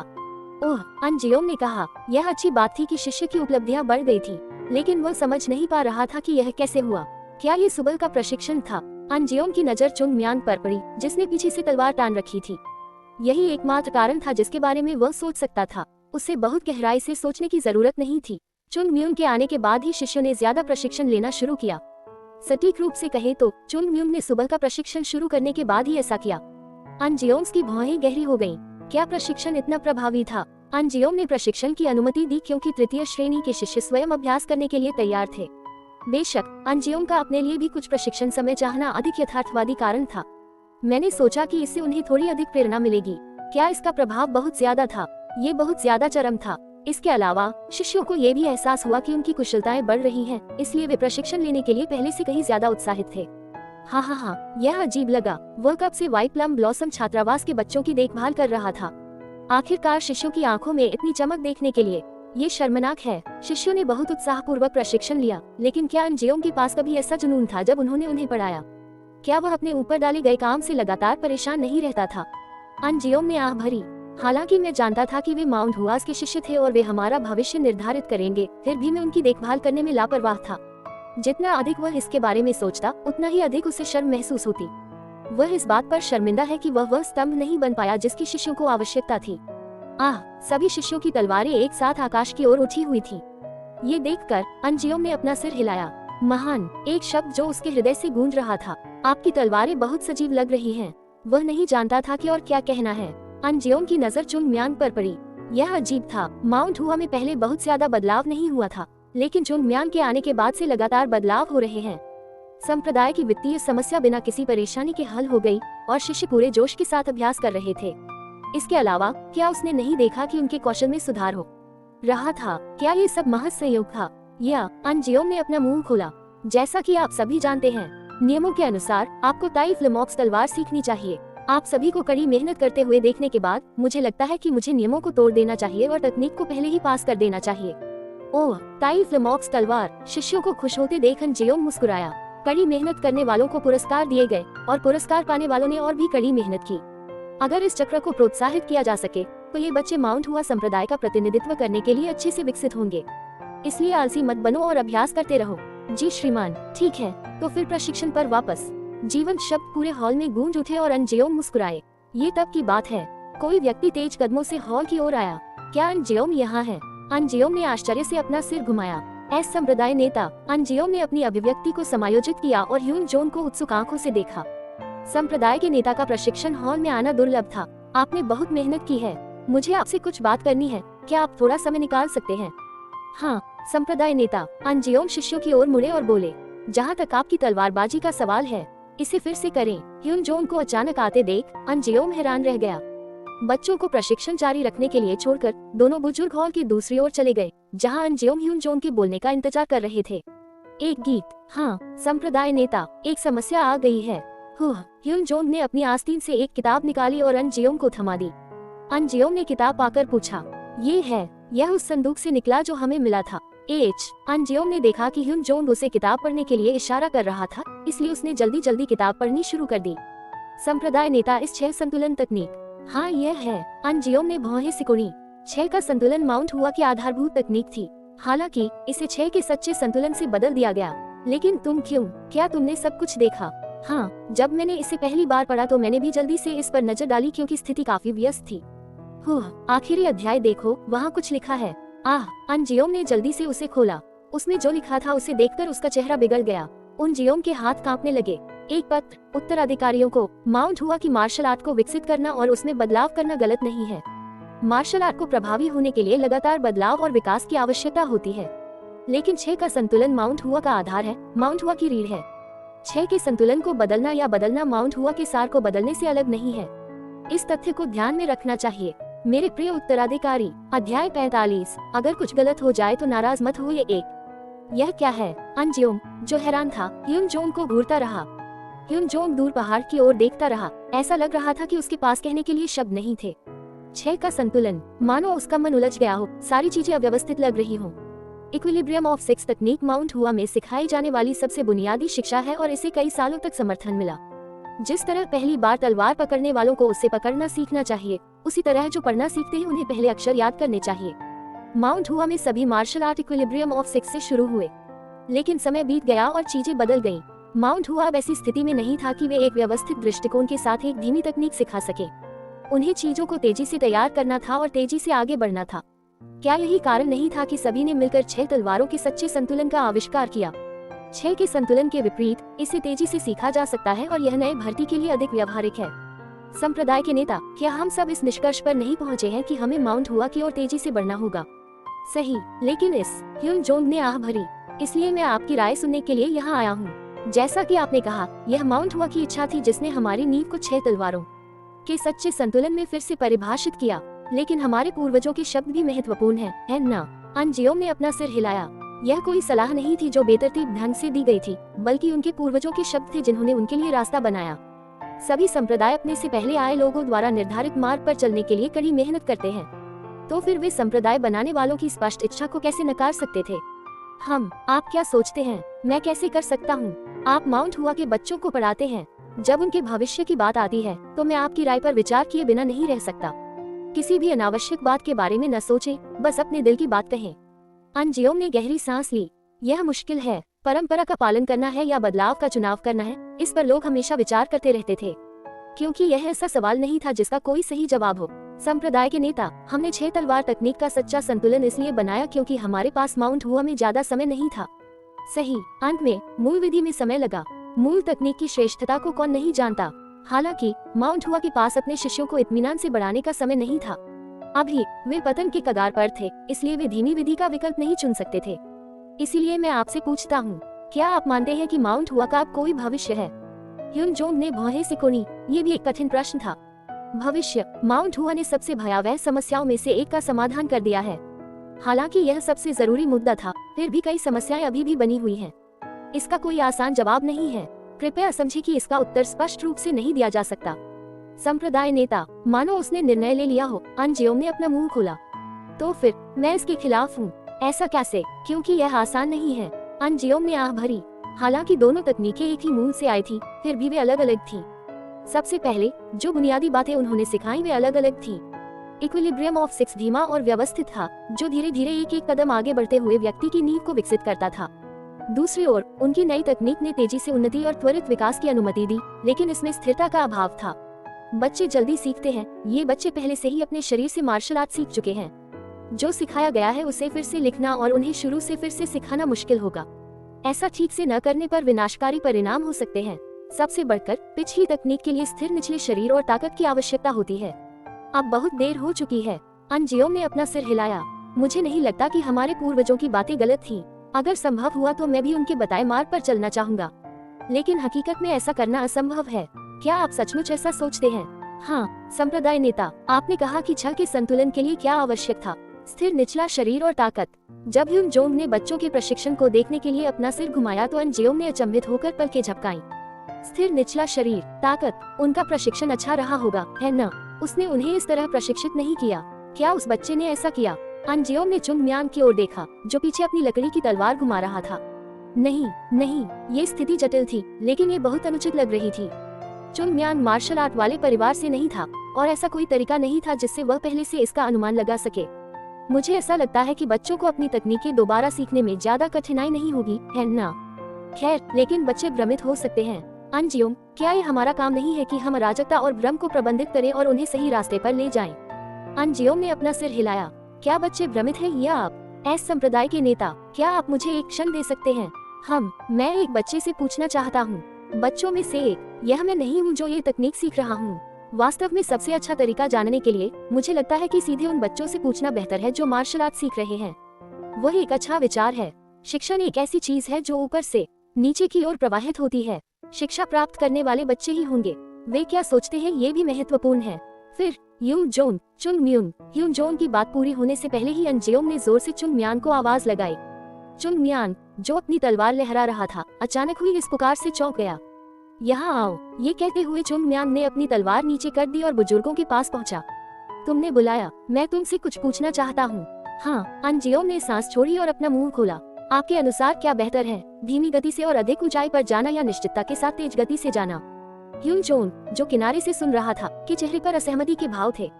सवाल बहुत ही रहस्यमय था। यह उस तरह से नहीं पूछा गया था जिसे कोई बच्चा समझ सके। आह ठीक है, ये चुन म्यांग है। इस बच्चे में निश्चित रूप से एक अनोखा पक्ष था, इसलिए शायद वह समझ सके और कोई उत्तर दे सके। चुन म्यांग ने गहरी सोच में डूबकर भौहें सिकुड़ी। फिर जब उसके विचार साफ हुए तो उसने अपना सिर उठाया और अंजियोम की ओर देखा। अधिक ऊंचाई पर जाना बेहतर विकल्प है। क्यों? क्योंकि यह माउंट हुआ है। अंजियोम ने चुन म्यांग को कठोर चेहरे से देखा। उसकी आंखों के कोने फड़क रहे थे, मानो जवाब चौंकाने वाला था। क्योंकि यह माउंट हुआ है। अंजियोम ने धीरे से अपना सिर घुमाया और ह्यून जोंग की तरफ देखा। ह्यून जोंग ने अपनी आंखें बंद कर ली थी। यह अनुमान लगाना मुश्किल नहीं था कि वह क्या सोच रहा था। हालांकि उसके विचारों को सिर्फ उसके हाव भाव से पूरी तरह से समझा नहीं जा सकता था। इससे कोई फर्क नहीं पड़ता कि जवाब सही था या गलत। महत्वपूर्ण बात यह थी कि जवाब इस बच्चे के मुंह से निकला। ठीक है, हम माउंट हुआ हैं। उन्होंने क्या खोया? माउंट हुआ का गौरव। उस सुदूर अतीत के टुकड़े अब माउंट हुआ के सबसे छोटे बच्चे के मुंह से बह रहे थे। कोई भी अन्य संप्रदाय उत्तरार्ध को चुन सकता है, लेकिन माउंट हुआ नहीं। अतीत के गौरव को बहाल करने और माउंट हुआ के नाम को दुनिया भर में गूंजने के लिए हम वास्तविकता से समझौता नहीं कर सकते। यह एक ऐसा जवाब था जो सीधे मामले के मर्म को छू गया। हालांकि अंजियोम ने एक रहस्यमय सवाल पूछा था, लेकिन चुन म्यांग ने अपने छिपे हुए इरादों को उजागर करते हुए जवाब दिया। ये कुछ ऐसा था जिसे सीधे टालने की कोशिश करने के लिए वयस्कों को शर्मिंदा होना चाहिए। क्या आपका मतलब है कि हमें समझौता नहीं करना चाहिए क्योंकि यह माउंट हुआ है? अच्छा ऐसा है। अंजियोम ने सिर हिलाया। वापस जाओ और प्रशिक्षण लो। हाँ। चुन म्यांग वापस चला गया। अंजियोम ने आह भरी, लेकिन इससे पहले कि वह कुछ बोल पाता, ह्यून जोंग बोल पड़ा। मैं बहुत शर्मिंदा हूँ। हाँ, संप्रदाय नेता, एक बच्चे से ऐसे शब्द सुनना। हे, क्योंकि यह माउंट हुआ है। क्योंकि यह माउंट हुआ ही है जो हमारी वर्तमान स्थिति में ऐसा कुछ कह सकता है। ह्यून जोंग ने अपनी आंखें बंद कर ली। यहाँ तक कि वह माउंट हुआ का संप्रदाय नेता भी कुछ नहीं कह पाया। भविष्य के बारे में पूछे जाने पर वह जवाब देने में हिचकिचाता था। शायद वह इतनी मासूमियत से इसलिए जवाब दे पाया क्योंकि वह एक बच्चा था जिसे कुछ नहीं पता था। लेकिन महत्वपूर्ण बात यह थी कि इस उत्तर से उसे शर्मिंदगी महसूस हुई। माउंट हुआ, संप्रदाय नेता, अंजियोम ने कहा। ये एक बच्चे के शब्द हो सकते हैं, लेकिन एक बच्चा वह होता है जिसे वास्तविकता से अलग नहीं किया जा सकता। मुझे पता है ये कठिन हो सकता है, लेकिन मैं बच्चे की उम्मीदों पर खरा नहीं उतरना चाहता। ह्यून जोंग ने आह भरी। यह कोई छोटी बात नहीं थी। संप्रदाय की बुनियादी तकनीकों का निर्धारण करना महत्वपूर्ण था, लेकिन उससे भी ज्यादा महत्वपूर्ण था भविष्य में माउंट हुआ की दिशा का चयन करना। ये छोटी सी बातचीत एक हिमखंड की तरह बढ़ती गई और ह्यून जोंग को एक विकल्प चुनने के लिए प्रेरित किया। माउंट हुआ को किस मार्ग पर चलना चाहिए, इसका निर्णय। सुनो अंजियोम। हाँ, संप्रदाय नेता, माउंट हुआ के नाम पर इस क्षण से माउंट हुआ की मूल तकनीक को 6 तलवार के संतुलन में बदल दिया जाएगा। मैं आपके आदेश का पालन करूंगा। मैं बड़ों से परामर्श करके एक आधिकारिक आदेश दूंगा, लेकिन आधिकारिक आदेश आने से पहले मैं चाहता हूं कि आप इसे समझें और बच्चों तक पहुंचाएं। हाँ, अंजियोम्स की आंखें तेज हो गईं। माउंट हुआ तो माउंट हुआ ही है। यह अब एक गरीब संप्रदाय के रूप में नहीं रह सकता। यदि वे माउंट हुआ के नाम से हैं, तो उन्हें सर्वश्रेष्ठ होना चाहिए और सर्वश्रेष्ठ के लिए लक्ष्य बनाना चाहिए। यहाँ तक कि अगर कोई एक छोटी सी धारा के भीतर फंस गया है, तो उन्हें उस दिन का इंतजार करना चाहिए जब वे स्वर्ग में चढ़ सके और एक ड्रैगन बन सके। यह उन लोगों का कर्तव्य था जो माउंट हुआ का नाम धारण करते थे। सिर्फ एक तकनीक ही नहीं, आपको माउंट हुआ की सभी मार्शल आर्ट पर विचार करना होगा। व्हाइट प्लम ब्लॉसम डॉम के प्रमुख के रूप में आपकी भूमिका पहले से कहीं ज्यादा महत्वपूर्ण होगी। हाँ, संप्रदाय के नेता, अगर हम माउंट हुआ से प्राप्त दयालुता का बदला चुका सके, तो हम और क्या चाह सकते हैं। ह्यून जोंग बच्चों की ओर देखकर मुस्कुराया। ये बच्चे माउंट हुआ का भविष्य हैं। शायद उन जियोंग की पीढ़ी में नहीं, लेकिन जब तक ये बच्चे नेतृत्व संभालेंगे, वे माउंट हुआ के नाम को पुनः स्थापित करने में सक्षम हो सकते हैं। उस आदर्श के लिए ऐसा कुछ भी नहीं था जो ह्यून जोंग न करता। शायद पूर्वज ऊपर से उसे देख रहे थे और गर्व से उसे देखकर मुस्कुरा रहे थे। स्पष्ट रूप से दयनीय कमीना। चुन म्यांग, जो अपने प्रशिक्षण स्थल पर वापस आ गया था, अपनी जीभ चटकाने लगा।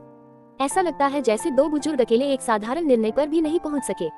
क्या तुम्हें सचमुच मुझसे ये पूछना था?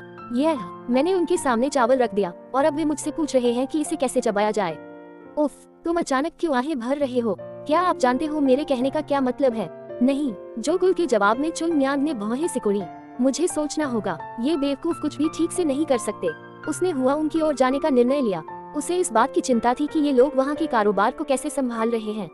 अगर उसने ये काम संप्रदाय के नेता पर छोड़ दिया, तो चुन म्यांग को यकीन था कि माउंट हुआ निश्चित रूप से मर जाएगा। हाँ, अगर मैं न होता तो यह संप्रदाय कभी वापस नहीं आता। उसके साथ क्या है, सहयुन, उसे छोड़ दो। ये पहली या दूसरी बार नहीं है जब वह ऐसा कर रहा है ना? यह एक ऐसा क्षण था जिसने सभी को एक साथ आह भरने पर मजबूर कर दिया। अध्याय 46। अगर कुछ गलत हो जाए तो नाराज मत हो। 1-2। कठिनाई के लंबे दौर के बाद माउंट हुआ में शांति आ गई थी।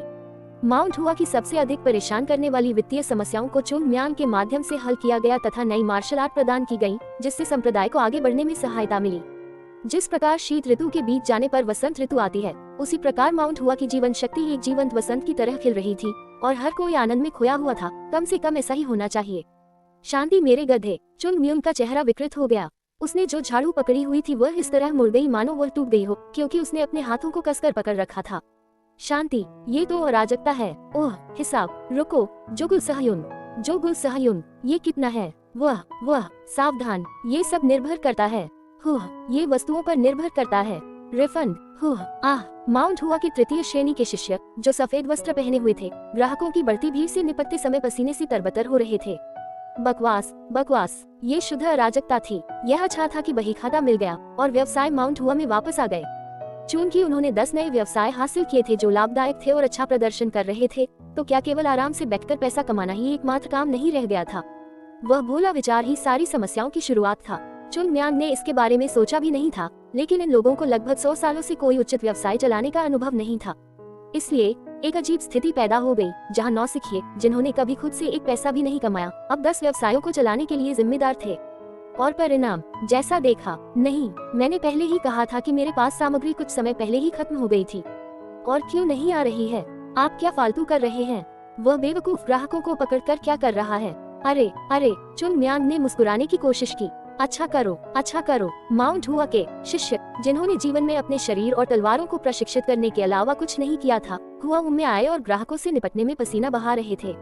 यदि पूर्वज ये दृश्य देखते तो कुछ कठोर शब्द कहते नहीं, वे बुजुर्गों की गर्दन पकड़कर उन्हें बेतहाशा पटकते। शिष्यों में चुंग म्यांग भी शामिल था। बेशक ग्राहकों ने उसके प्रदर्शन पर अच्छी प्रतिक्रिया नहीं दी। नहीं, ये कैसी चाय है? चाय पत्तों से बनती है। क्या तुम्हें नहीं पता कि चाय क्या है? तुम इससे चाय कैसे कह सकते हो? आप गमले में पत्ते कैसे मसल सकते हैं? इस जगह का मालिक कहाँ है? यह एक जीवित नरक था। चुंग म्यांग ने चारों ओर देखते हुए आह भरी। खैर, ये बेहतर था। तीसरी श्रेणी के शिष्यों ने, जिन्होंने पहली बार काम करना शुरू किया था, नरक का अनुभव किया। नहीं, जो लोग यहाँ व्यापार करने आए थे वे भी नरक से गुजर रहे थे। रेशम बेचने वाला एक आदमी गलती से कपड़ा फाड़ देता है, एक आदमी छड़ मानता है और उसे एक कुदाल मिलती है। तृतीय श्रेणी के शिष्य जो केवल ग्राहकों की सेवा कर रहे थे, व्यापार के प्रवाह को बाधित करने के लिए पर्याप्त थे, और माउंट हुआ के उच्च स्तरीय कर्मचारियों को ऐसा महसूस हो रहा था कि जैसे वे अपना सिर खो रहे हैं। जिन लोगों ने अपना पूरा जीवन पहाड़ पर शिक्षा देने में बिताया है, उनमें अब ये सामान्य ज्ञान नहीं रह गया है कि माउंट हुआ के बाहर चीजें कैसे काम करती हैं। अरे तुम क्या कर रहे हो? काम पर लग जाओ। कूक। हाँ। चुंग म्यांग ने जल्द ही फिर से पवेलियन पर कब्जा करना शुरू कर दिया। इसे साफ करो, उससे साफ करो। वैसे भी सभी ग्राहक घर जा रहे हैं। चुंग म्यूंग की आंखों में उसने देखा कि सभी मेहमान दरवाजे से बाहर निकलते समय पैर पटकते और धूल उड़ाते हुए निकल रहे थे। उनके नाखुश चेहरे देखकर मानो अपनी कड़ी मेहनत से चिढ़कर वह चिल्लाना चाहता था, उन्हें पूरी तरह कुचल दो। लेकिन वह अपनी इच्छानुसार कार्य नहीं कर सकता था, क्योंकि वह माउंट हुआ में सबसे छोटा था। चुंग म्यांग ने झाड़ू से धूल झाड़ दी और धीरे से पीछे हट गया। जो गुल, जो जलपान ले जाने में व्यस्त थी, बाहर खड़ी थी। सहयुन, उसने सुना नहीं। सहयुन टिल्ड। जो गुल ऐसे अभिनय करता रहा जैसे वह सुन नहीं सकता। अरे बेवकूफ, क्या उसके कान बंद थे? जो गुल, तुम कमीने। हाँ, तृतीय श्रेणी का शिष्य जो गुल। क्या? जो गुल ने चुंग म्यांग को घूर कर देखा। वह अभी भी एक साजे था और सबसे छोटा था। बकवास करना और सहयुन का अपमान करना बर्दाश्त नहीं किया जाएगा। क्या? जो गुल ने चारों ओर नजर घुमाई और फिर चुंग म्यांग के पास पहुंची। सहयुन, क्यों? आइए हम इंसानों की तरह ही बात करें, बिना किसी भेदभाव के। मैंने सुना है कि आप एक प्रसिद्ध व्यापारी के सबसे छोटे बेटे हैं, महाद्वीप के सबसे महानतम व्यक्ति के सबसे छोटे बेटे। महाद्वीप मेरा गधा बस एक छोटे व्यापारी परिवार थे। फिर भी आपको ये देखने और समझने में सक्षम होना चाहिए कि क्या हो रहा है। एक प्रभावशाली परिवार का सबसे छोटा बेटा एक अपरिपक्व समस्याग्रस्त बच्चा है, लेकिन गुप्त रूप से एक अलौकिक प्रतिभा को आश्रय देता है जो उपयोग किए जाने की प्रतीक्षा कर रहा है। क्या ऐसा आमतौर पर नहीं होता है? आप क्या बकवास बात कर रहे हैं? जो गुल ने गहरी सांस ली। वह समझ नहीं पाया कि चुंग म्यांग क्या कहना चाह रहा था। आप देखें, चुंग म्यांग ने अराजकता के दृश्य की ओर इशारा किया। ये किस तरह से हुआ? जो गुल ने आह भरी। क्या आपको वे लोग याद हैं जो इस जगह के प्रभारी हुआ करते थे? हाँ, पता चला कि उनकी प्रतिष्ठा बहुत अच्छी थी। जब वे लोग चले गए या नौकरी छोड़ दी, तो उनके साथ उनके कई कर्मचारियों ने भी नौकरी छोड़ दी। प्रतिष्ठा, वे घोटालेबाज लोग अपने कर्मचारियों के बीच लोकप्रिय लग रहे थे। प्रतिष्ठा, ये कैसा कुत्ता है सहयुन? सटीक रूप से कहें तो ऐसा लगता है कि वे अपने रिश्तों और संबंधों को लेकर बहुत ज्यादा गंभीर थे। उनके लिए काम करने वाले ज्यादातर कर्मचारी उनके रिश्तेदार या परिवार के सदस्य थे, इसलिए उन्होंने तुरंत नौकरी छोड़ दी। बकवास। क्या ये पारिवारिक व्यवसाय का नकारात्मक पक्ष है? यही कारण है कि पेशेवर प्रबंधक नहीं इसे भूल जाते हैं। तो यह एक कर्मचारी मुद्दा है ना? ये तो केवल पहली बात है, क्या हमारे पास और भी है? उन्होंने कहा कि जोगुल ने धीरे से भौहें सिकुड़ी और फिर चारों ओर देखा, जिससे ये पुष्टि हुई कि कोई सुन नहीं रहा था। जैसा कि आप देख सकते हैं, सबसे बड़ी समस्या यह है कि माउंट हुआ के वयस्कों में इन व्यवसायों को चलाने की क्षमता नहीं है। क्या ये कोई समस्या है? जो लोग बिना पढ़ाई किए रहते हैं और जो लोग मार्शल आर्ट पर अपना जीवन व्यतीत करते हैं, उन्हें जीवनयापन करने में कठिनाई होती है। यह उतना आसान नहीं है जितना लोग इसे बनाना चाहते हैं। अगर पैसा कमाना आसान होता तो हर कोई अमीर होता। हाँ, ये सही है। चुन म्यांग ने गहरी सांस ली। तो क्या अब माउंट हुआ इन व्यवसायों का प्रबंधन करने में असमर्थ है? ये थोड़ा अतिशयोक्तिपूर्ण है, लेकिन ये सुअर के गले में मोती बांधने जैसा है। मुझे उम्मीद नहीं थी कि यह इतना बुरा होगा। ये तब की बात है। एक तेज आवाज सुनाई दी। नहीं, मैंने चाय मांगी थी। तुम ये क्यों लाए? क्या ये वही नहीं है? यह उलोंग चाय है। साहयुन, मैं पहले से ही बहुत परेशानी में हूँ। क्या तुम चाहते हो कि मैं मर जाऊँ? तुम अचानक इसे कैसे बदल सकते हो? तुम अपनी आवाज क्यों ऊंची कर रहे हो, जैसे कि मैंने पहले भी कभी इतनी महंगी चाय का सामना किया हो? जाहिर है मुझे इसके बारे में कुछ भी पता नहीं होगा। यहाँ किसे इसे पीने का मौका मिला होगा। चुन म्यांग ने अपना सिर हिलाया। लोग केवल चाय की पत्तियों के बदले पैसे को लेकर झगड़ रहे थे। देखना, जोगुल ने अपनी जीभ चटकाई। आपको एक अच्छा उत्पाद चुनना होगा, फिर आपको उत्पाद बनाने के लिए अच्छी सामग्री की आवश्यकता होगी। यदि आपकी सामग्री बहुत महंगी है तो लागत रिटर्न से अधिक हो सकती है, और यदि आप सस्ती सामग्री का उपयोग करना चुनते हैं तो आपके ग्राहक उत्पाद पर भरोसा नहीं करेंगे। और अगर हम अभी से बिजनेस सीखना शुरू कर दे तो क्या आप किसी 40 वर्षीय बूढ़े को, जिसे कोई अनुभव नहीं है, मार्शल आर्ट सिखाना चाहेंगे? मैं नहीं करूँगा। जोगुल ने अपना सिर हिलाया और बोलना जारी रखा। ईमानदारी से कहूँ तो मुझे लगता है कि अगर यह इसी तरह चलता रहा तो हम आधे साल से भी कम समय में बर्बाद हो जाएंगे। मुझे नहीं पता कि पुराना माउंट हुआ कैसा था, लेकिन वर्तमान माउंट हुआ में इन व्यवसायों को संचालित करने की क्षमता नहीं है। लेकिन क्या इसे सीखने से कोई फर्क नहीं पड़ेगा? जोगुल ने चुन म्यांग को शून्य चेहरे से देखा। चुन म्यांग, देखिए, क्या आप हमारे वर्तमान कारोबार की विशेषताओं को जानते हैं? ओह, ये सब चीजें लाने और उन्हें बेचने के बारे में है। ठीक है, रेशम, कपड़ा, धातु, चाय आदि सभी को सामग्री की आवश्यकता होती है ताकि उन्हें उत्पाद में बनाया जा सके और बेचा जा सके। क्या आप जानते हैं कि मैं इस बारे में क्या कहना चाह रहा हूँ? अगर मैं ये समझ पाता तो क्या मैं अमीर नहीं हो जाता? ऐसा कहा जाता है कि चुनी गई प्रत्येक सामग्री किसी व्यवसाय की समृद्धि को प्रभावित कर सकती है। इस पर विचार करें। फिर यदि कोई भोला भाला शिष्य जो दुनिया या पैसे के बारे में कुछ नहीं जानता, थोक व्यापारी से कच्चा माल खरीदने की कोशिश करता है, तो आपको क्या लगता है कि क्या होगा? खैर, लूट लिया जाएगा। इतना ही नहीं, वे हड्डियां भी चूस कर सुखा देते थे। भूल जाओ, ये तो शुरू से ही असफल होना तय था। चुन म्यांग ने अपना सिर घुमाया, दूर आसमान की ओर देखा और मुस्कुराया। सहयुन, आप जाकर उसे अपने सहयुन की महानता का एहसास हुआ। उसके नेतृत्व में ये सभी व्यवसाय सहजता से चलते थे। अरे लानत है, मैं पीड़ा सहने से बेहतर मरना पसंद करूंगा। चुन म्यांग ने सोचा, तो फिर समाधान क्या है? जोगुल ने चुन म्यांग की ओर देखा। तुम मुझसे क्यों पूछ रहे हो? साह्युन एक व्यापारी परिवार का बच्चा है। कोई न कोई उपाय तो होगा ही, है न? तुम बेवकूफ हो। अगर कोई होता तो क्या मैं ऐसे ही बैठा रहता? अगर मेरे पास ऐसा करने की क्षमता होती तो मैं माउंट हुआ में बिल्कुल भी नहीं होता। मैं पहले ही पारिवारिक व्यवसाय विरासत में पा चुका होता और खूब धन कमा चुका होता। क्या ये स्थिति इतनी गंभीर है? इसका कोई समाधान नहीं है। जोगुल की मुस्कान कड़वी थी। कम से कम मैं अपने घर से संपर्क करने की कोशिश करता, लेकिन ये बहुत दूर है और मेरा परिवार इसे वहन नहीं कर सकता। इस तरह के ऑपरेशन को सुचारू रूप से चलाने के लिए हमें सभी प्रकार के सामानों के बारे में जानकारी रखने वाले एक दिग्गज की आवश्यकता होगी। लेकिन माउंट हुआ में ऐसा कोई नहीं है। वहाँ एक हुआ करता था, उनका सहयुन। पर अब, जोगुल ने व्यंग्यपूर्ण मुस्कान के साथ कहा, यदि एल्डर हवान ठीक होते तो हमें इस बारे में चिंता करने की जरूरत नहीं होती। एल्डर हवान? हाँ, एल्डर हवान। चुन म्यांग ने अपना सिर झुकाया। अगर सोचे तो एल्डर हवान नाम के इस व्यक्ति का जिक्र अक्सर आता है। वह कौन है? एक विशालकाय कोलोसस। जोगुल ने अपना सिर हिलाया। वह शांक्सी में स्थित व्यापारियों में से एक है। वह यूनान और पश्चिम से भी सामान संभालता है। लेकिन उस व्यक्ति का माउंट हुआ से क्या संबंध है? उन्होंने लंबे समय तक माउंट हुआ को सहारा दिया। यह एक प्रसिद्ध कहानी है। उनकी वजह से माउंट हुआ पूरी तरह से नष्ट नहीं हुआ और तैरता रहा। मैं उसे यहाँ नहीं देख रहा हूँ। खैर, मुझे नहीं पता, लेकिन जोगुल ने अपने कंधे उचकाए। मैंने सुना है कि उन्होंने सिर्फ माउंट हुआ ही नहीं बल्कि कई अन्य जगहों का भी समर्थन किया है। वैसे भी अगर वह होते तो कोई समस्या नहीं होती। हम सलाह मांग सकते थे और बहुत मदद पा सकते थे। फिर हमें बस उससे मदद मांगनी होगी। नहीं, एल्डर हवान पिछले 1 साल से बीमार हैं। ऐसी भी अफवाह है कि वे कोमा में हैं। हम, इसलिए चुन म्यून कहाँ है? चुन म्यांग ने अपना सिर उस आवाज की ओर उठाया जो उसे ढूंढ रही थी। यहाँ चुन म्यून की नजर में एक जाना पहचाना चेहरा आया। अध्याय 47। अगर कुछ गलत हो जाए तो नाराज मत हो। ये 3। वहाँ आप हैं। अनेम ने चेहरे पर एक तीव्र इच्छा के भाव के साथ चुन म्यांग के पास पहुंची। सासुक, मैं तुम्हें नमस्कार करता हूँ। जो गुल और चुन म्यांग ने सिर झुकाकर अभिवादन किया। सही। अनेम ने अपना सिर थोड़ा हिलाया और फिर चुन म्यांग की ओर देखा। चुन म्यून, हाँ सासुक, मुझे लगता है कि आपको हमारे मुख्य पर्वत की ओर जाना चाहिए। हमारा मुख्य पर्वत? माउंट हुआ? नहीं, क्या वह सोचता है कि माउंट हुआ जाना इतना आसान है? वह किस काम के लिए पूछ रहा है? माउंट हुआ पर चढ़ते समय तो पक्षी भी मर सकते हैं। उनका विवेक कहाँ चला गया? माउंट हुआ? हाँ। चुन म्यांग ने उदास चेहरे के साथ अपना सिर दूसरी ओर घुमाया। जो गुल ने तेजी से उसकी नजरें चुरा ली। नहीं, यहाँ तो बहुत सारे ओजस्वी और मजबूत सहयोगी हैं, फिर मैं ही क्यों? क्या आप सबसे छोटे नहीं हैं? क्योंकि मैं सबसे छोटा हूँ, मेरे पैर पतले हैं और मेरा फुटवर्क कमजोर है। आप भी यहाँ कुछ नहीं कर रहे हैं। उसे काम करना पसंद नहीं था, इसलिए उसने इस जगह को साफ करने का फैसला किया। कौन जानता था कि यह इस तरह से उल्टा पड़ेगा। उफ, चुन म्यांग ने गहरी सांस ली। अब वह एक कामचोर लड़के में बदल गया था। प्लम ब्लॉसम तलवार संग चुन म्यांग का अंत इस तरह कैसे हुआ? तो काम क्या है? आपको संप्रदाय के नेता को एक पत्र देना होगा। क्षमा मांगना। एक पत्र? वह और भी पूछना चाहता था, लेकिन सासुक से सवाल पूछना और हर छोटी बड़ी बात पर झल्लाहट करना शिष्टता नहीं थी।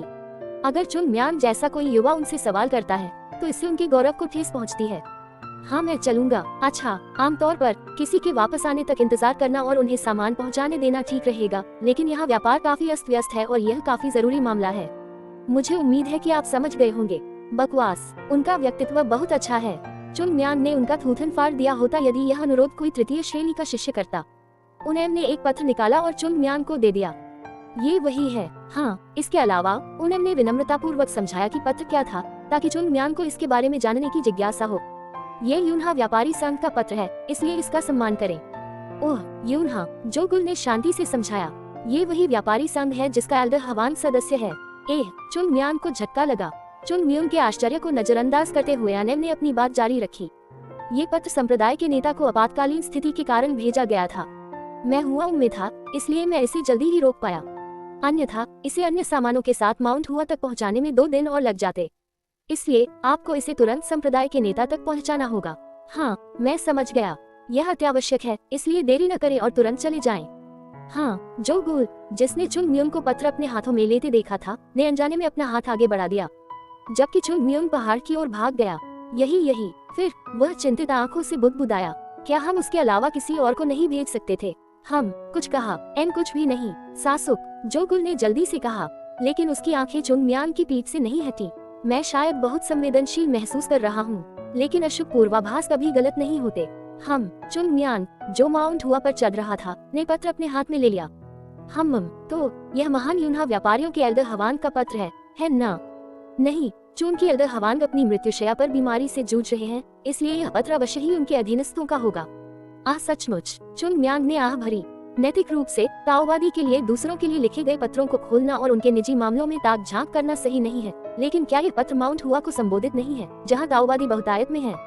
चाहे संप्रदाय का नेता हो या शिष्य, मेरे लिए अंदर झांकना ठीक होना चाहिए, क्योंकि हम सभी माउंट हुआ पर परिवार के सदस्य हैं।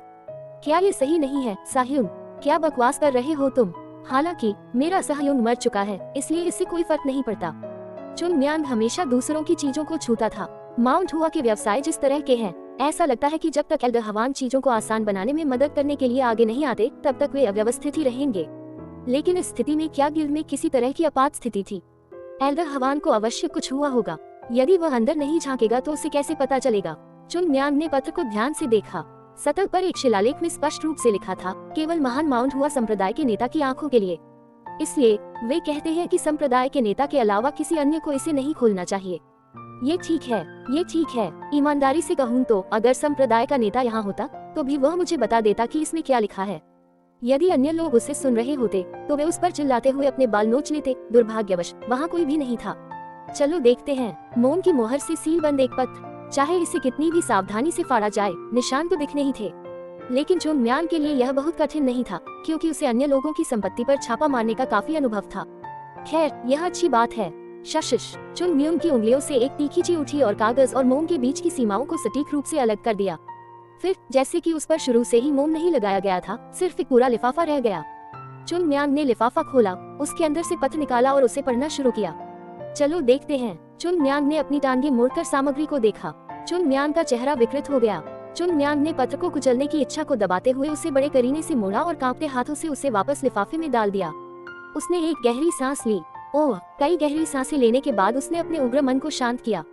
क्या ये वह शापित दानव फूल नहीं है? दानव फूल वस्तुतः एक राक्षस का फूल। चुन मियांग ने अपने दांत भींच लिए। कोई भी साधारण चिकित्सक इसका इलाज नहीं कर सकता, क्योंकि ये उस फूल के लक्षण थे।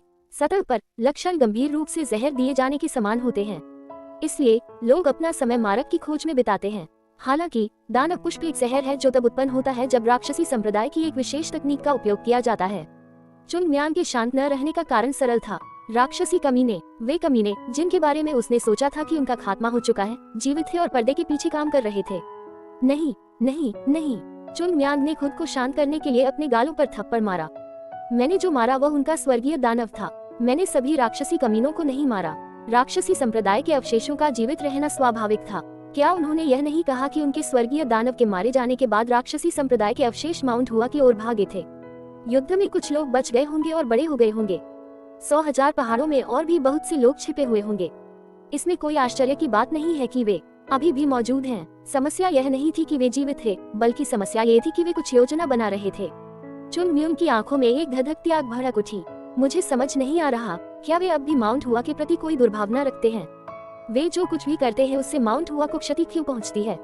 इस दुनिया में इतने सारे लोग थे, फिर भी उन्हें रहवान को क्यों छूना पड़ा?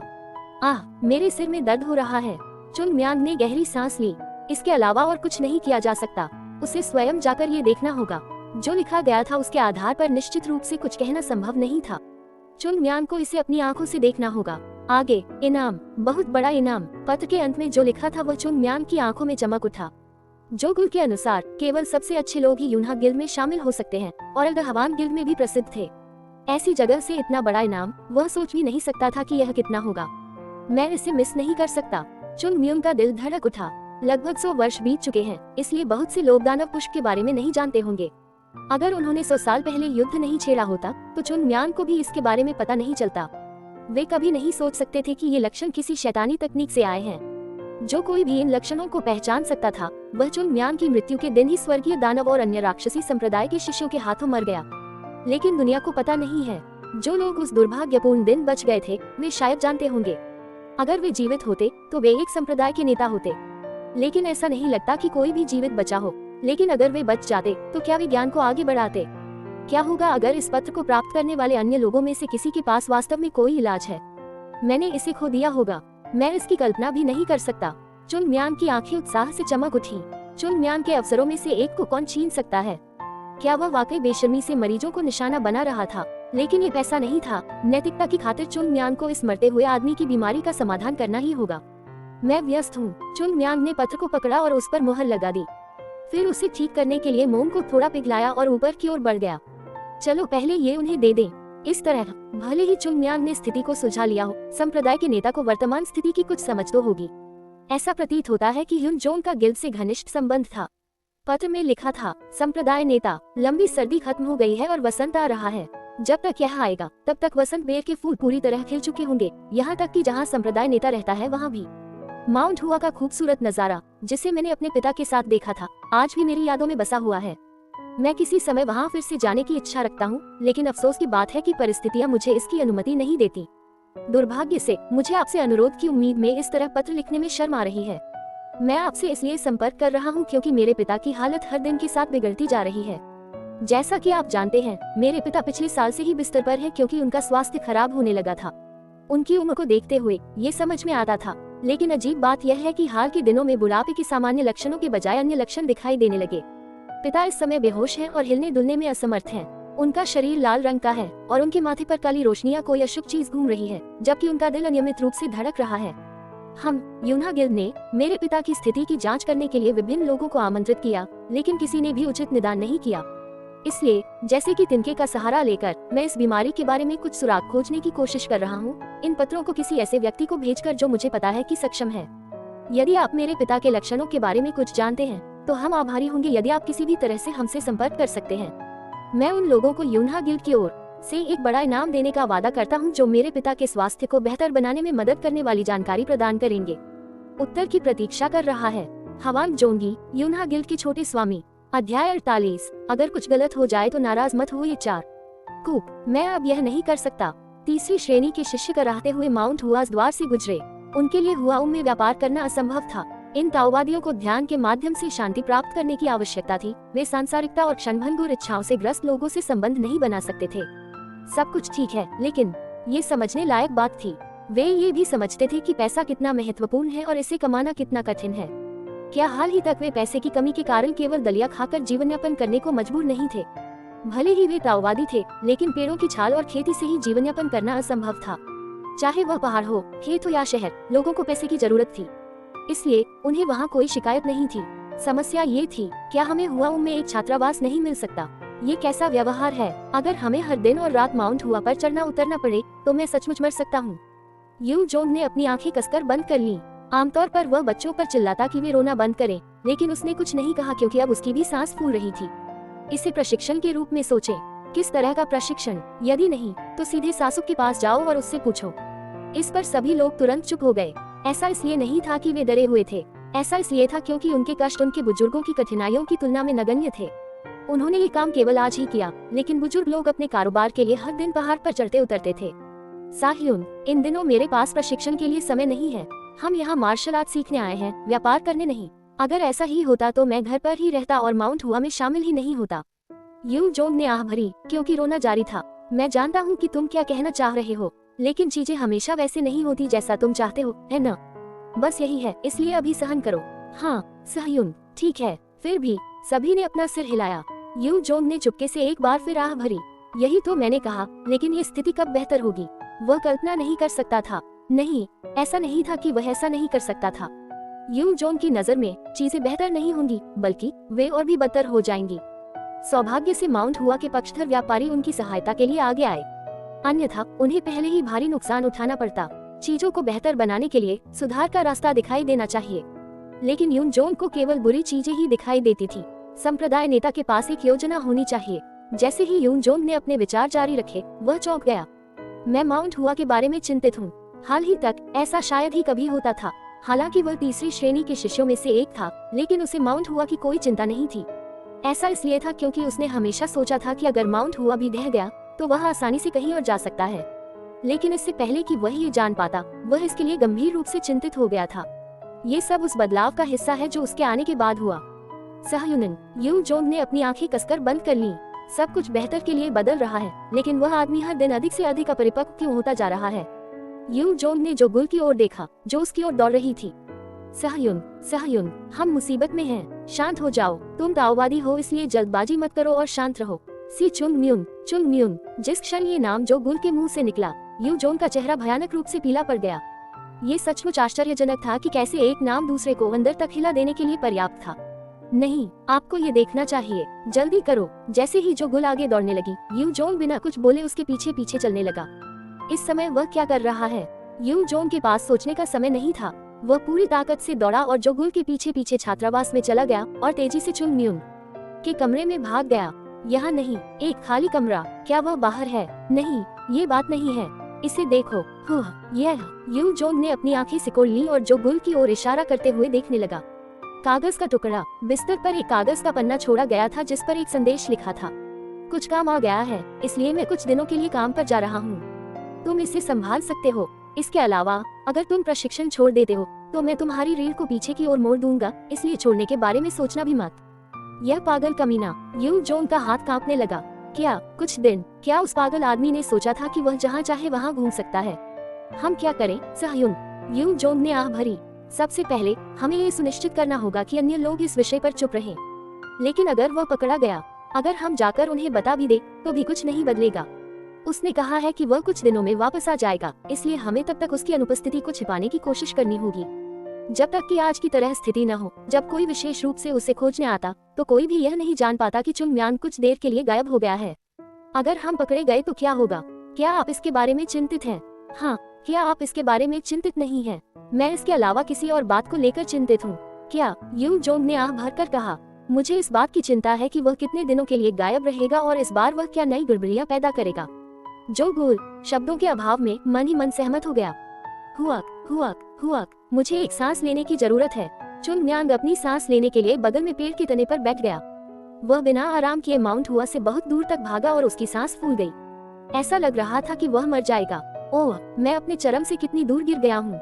वह एक पहाड़ से दूसरे पहाड़ पर एक ही कदम में छलांग लगा सकता था। वह नदी के एक किनारे से दूसरे किनारे तक 2 छलांगों में छलांग लगा सकता था। अगर अतीत में वह होता तो माउंट हुआ से शियान शहर तक पहुंचने में 2 घंटे से भी कम समय लगता। यह आराम से टहलने जैसा होता। हालांकि चुनम्यांग अपने वर्तमान स्तर पर ऐसा नहीं कर सकता था, इसलिए उसे एक पागल कुत्ते की तरह भागना पड़ा और तब तक पसीना बहाना पड़ा जब तक कि उसका शरीर दर्द करने लगा। ओह, अगर मुझे एक गिलास ठंडा पानी मिल जाए तो जीवन जीने लायक हो जाएगा। हर बार ऐसा होने पर वह अतीत के बारे में सोचता। गहरी सांस लेते हुए चुनम्यांग ने अपना सिर उठाया और जियान की ओर देखा। मुझे यहाँ आए हुए काफी समय हो गया है। यद्यपि हुआउन काफी विकसित हो चुका है, फिर भी इसकी तुलना जियान शहर से नहीं की जा सकती। माउंट हुआ के पास शियान सबसे बड़ा शहर था। नतीजतन जब भी किसी बड़े शहर में जाने की जरूरत होती थी तो सबसे पहले शियान ही जाता था। चुनम्यांग जीवित और आराम महसूस करते हुए याद करते हुए खड़े हो गए। यहाँ बहुत कुछ घटित होता था। सामान्यतः माउंट हुआ के शिष्य यहाँ नहीं आते थे। कारण सरल था, इस शहर का सबसे करीबी गुट वास्तव में दक्षिणी किनारा संप्रदाय था। दक्षिणी एज संप्रदाय का घर दक्षिणी एज पर्वत यहाँ से कुछ ही किलोमीटर दूर था। इसलिए जब भी उनके शिष्य उब जाते थे तो वे अक्सर यहाँ आ जाते थे। यदि माउंट हुआ और दक्षिणी किनारे के शिष्य आपस में मिल जाएं तो क्या होगा? दोनों में से एक नष्ट हो जाएगा। दक्षिणी एज संप्रदाय और माउंट हुआ के बीच अच्छे संबंध नहीं थे। नहीं, ये कहना काफी नहीं है कि उनके बीच अच्छे संबंध नहीं थे। वे एक दूसरे के करीब रहना बर्दाश्त नहीं कर सकते थे, वे दुश्मन बनने के करीब थे। हमारे बीच इतने खराब रिश्ते क्यों हैं? इसे दूसरे तरीके से भी पूछा जाना चाहिए कि हमारे पास एक साथ रहने का क्या कारण है? जैसे पड़ोसी देशों के बीच अच्छे संबंध नहीं होते, वैसे ही बड़े संप्रदायों को अपने पड़ोसियों के साथ कभी घुलना मिलना पसंद नहीं था। सबसे पहले हमेशा सीमा विवाद और हितों पर विवाद होता रहता है। प्रतिभावान स्थानीय शिष्यों को भर्ती करने की निरंतर प्रतिस्पर्धा का उल्लेख नहीं करना चाहिए। सबसे बढ़कर जब पूछा जाता है कि कौन ज्यादा ताकतवर है, तो सवाल मुंह से निकलने से पहले ही तलवारें खींची जाती है और हाथापाई की जाती है। ये गर्व की बात है। इसके अलावा माउंट हुआ और सदनेज दोनों एक ही प्रांत से थे और उनकी शिक्षा भी एक ही प्रकार की थी, जो तलवारबाजी पर केंद्रित थी। हाँ, पूर्वजों का व्यक्तित्व एक जैसा रहा होगा। शायद उन्होंने सोचा होगा कि अगर वे अपने कुलों को एक दूसरे के पास बसाएंगे तो उनके वंशज एक दूसरे के साथ मिलजुल कर रहेंगे। खैर, हो सकता है कि उन्होंने ऐसा सोचा हो, लेकिन उत्तराधिकारी एक दूसरे को दुश्मन मानने लगे। परिणाम स्वरूप माउंट हुआ के पास अनिच्छा से दक्षिणी एज संप्रदाय के साथ जाने के अलावा कोई विकल्प नहीं था, कम से कम जब तक चुनम्यांग प्रकट नहीं हुआ। जैसा कि सभी जानते हैं, चुनम्यांग काफी गुस्सैल स्वभाव का है और वह थोड़ा विद्रोही स्वभाव का है। जितना ज्यादा उसका साह्योन उसे रोकने की कोशिश करता, उतना ही ज्यादा वह ज़ियान आना चाहता। क्या कोई विवाद हुआ? बिल्कुल, मैंने उन्हें बहुत मारा। चुनम्यांग इतना गवार नहीं था कि वह सिर्फ लड़ाई झगड़ा करने के लिए शहर आता। उस समय उसका ध्यान सिर्फ एक और मांस का टुकड़ा खाने और एक और गिलास शराब पीने पर था। वह माउंट हुआ में मौज मस्ती नहीं कर सकता था और न ही शराब पी सकता था और न ही नाच सकता था, क्योंकि हमेशा मौजूद रहने वाले साहयों की निगाहें उसे बांधे रखती थीं।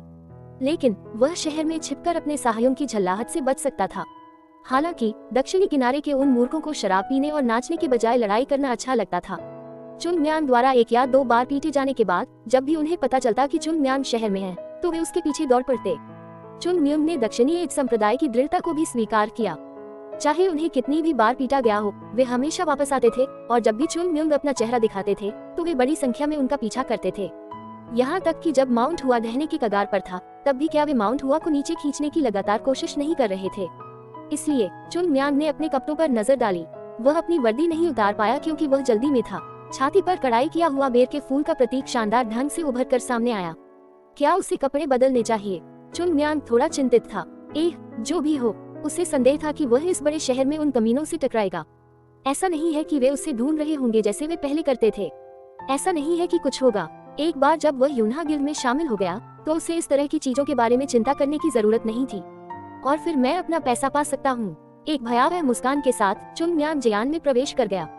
वह जो तूफान खड़ा करने वाला था उससे वह पूरी तरह अनजान था। अध्याय 49। अगर कुछ गलत हो जाए तो नाराज मत हो। ये 5।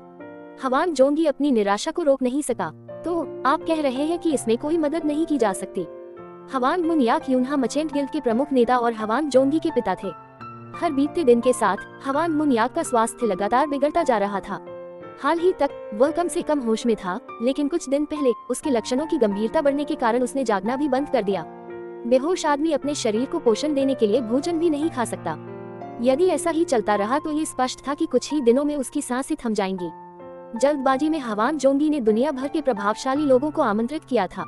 अब उसने उन प्रमुख ताओवादियों से भी मदद मांगनी शुरू कर दी थी जिनके साथ उसका रिश्ता था, लेकिन अभी तक एक भी जवाब नहीं आया था।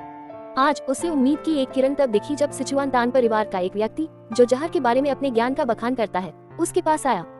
हालांकि जो कुछ हुआ उससे हवान जोंगी निराशा में डूब गया।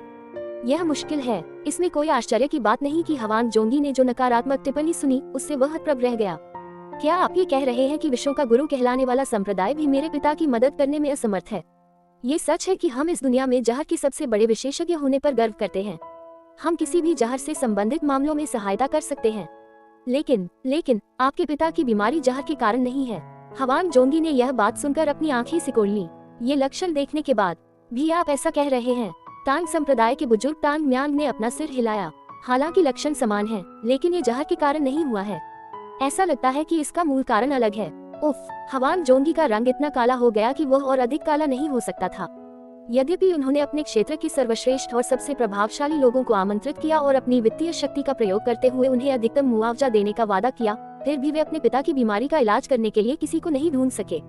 क्या आप निश्चित हैं कि यह केवल उसकी उम्र का असर नहीं है? ये लक्षण प्राकृतिक नहीं है। तो फिर आखिर क्या हो रहा है? तांग म्यांग ने अपनी नजरें थोड़ी नीचे झुका ली। वह स्पष्ट रूप से परेशान दिख रहा था। ये देखकर हवान जोंगी ने आह भरी। मुझे खेद है, मुझे पता है कि आपने अपना सर्वश्रेष्ठ प्रयास किया, मैं बस थोड़ा निराश हूँ। मैं मदद न कर पाने के लिए खेद व्यक्त करता हूँ। बिल्कुल नहीं, आपको विदा न कर पाने के लिए मुझे माफ करना। तांग म्यांग एक कटु भाव के साथ उठकर बाहर चला गया। मुझे क्या करना होगा? हवान जोंगी ने अपना सिर पकड़ लिया और बुदबुदाया। उसके पिता की बीमारी दिन ब दिन बढ़ती जा रही थी। वह इसे कैसे रोक सकता था? इतना पैसा होने के बावजूद भी क्या वह अपने पिता के लिए कुछ नहीं कर पा रहा था? मेरे पिता ने ऐसा क्या पाप किया कि यह सब हुआ? हवान मुन्याक ने अपना जीवन गरीबों की मदद करने में समर्पित कर दिया था। वह जानता था कि स्वर्ग की इच्छा का पालन करना जरूरी नहीं है, लेकिन क्या ये बहुत कठोर नहीं था? 1 वर्ष से अधिक समय तक अज्ञात बीमारी से पीड़ित रहने के बाद मरना। अचानक दरवाजे पर दस्तक हुई। क्या मैं अंदर आ सकता हूँ? हाँ, बड़े साहब। दरवाजा खुला और एक आदमी अंदर आया। वह एक सफेद बालों वाला आदमी था जिसने शानदार सफेद वर्दी पहन रखी थी। मैंने अभी एल्डर तांग म्यांग को जाते हुए देखा। हाँ, युवा गुरु, मुझे एक ही बात बार बार कहने में शर्म आ रही है, लेकिन अब इसे स्वीकार करने का समय आ गया है। एल्डर हवान को बचाने का एकमात्र तरीका ताओवादी अनुष्ठान है। जो कुछ कहा गया उसे सुनकर हवान जोंगी का चेहरा उदास हो गया। मैं समझता हूँ कि बुजुर्ग क्या कह रहे हैं, लेकिन मैं अभी उस पर भरोसा नहीं करना चाहता। युवा मास्टर, क्या मैंने आपको नहीं बताया? बुजुर्ग के लक्षण इसलिए हैं क्योंकि वह प्रवाह के विरुद्ध चला गया। उसने बहुत अधिक नकारात्मक की हुई एकत्र की और अपनी नींव को मोड़ दिया। यदि आप हमें इसे संभालने देने का निर्णय ले सकते हैं तो एक मौका हो सकता है। हवान जोंगी ने अपना सिर घुमाया और उस आदमी की ओर देखा। वह आदमी बेपरवाही से बोलता रहा, जैसे उसे भेदने वाली निगाहें उसके लिए बोझिल नहीं थी। ग्रेट सदर्न एज सेक्ट के संप्रदाय नेता के लिए व्यक्तिगत रूप से मदद की पेशकश करना आम बात नहीं है। यह विशेषाधिकार केवल आपको दिया जा रहा है क्योंकि वह यूनहा मचन्स गिल्ड के एल्डर हवान हैं। समय बीत रहा है, कृपया ऐसा कुछ न करें जिससे आपको पछताना पड़े। मैं और अधिक प्रतीक्षा करना चाहता हूँ। कोई फायदा नहीं। आदमी ने जीभ चटकाई। ऐसा लग रहा था जैसे वह हवान जोंगी की हरकतों को दयनीय मान रहा हो। हवान जोंगी ने अपना निचला होंठ काटा। इस आदमी की अभद्र टिप्पणियों को अनदेखा करने का कारण सरल था। यह आदमी दक्षिणी एज संप्रदाय का बुजुर्ग की मोक सुंग था। दक्षिणी छोर का संप्रदाय लंबे समय से 10 महान संप्रदायों में से एक के रूप में प्रसिद्ध है और हाल के वर्षों में उनका नाम दुनिया भर में और भी अधिक ऊंचाइयों पर पहुंच गया है। वह इस पीढ़ी के बारे में निश्चित नहीं था, लेकिन हवान जोंगी को यकीन था कि यह संप्रदाय अगली कुछ पीढ़ियों के भीतर दुनिया के शीर्ष पर सबसे ऊंचे शिखर पर कब्जा कर लेगा। इसके अलावा शियान एक ऐसी जगह है जो प्राचीन काल से ही दक्षिणी एज संप्रदाय के प्रभाव में रही है। ऐसे संप्रदाय के बुजुर्ग ने उनकी मदद करने की पेशकश की। हवान जोंगी उनके साथ संबंध तोड़ने का जोखिम नहीं उठा सकते थे और उनके पास विनम्रता से मना करने के अलावा कोई विकल्प नहीं था।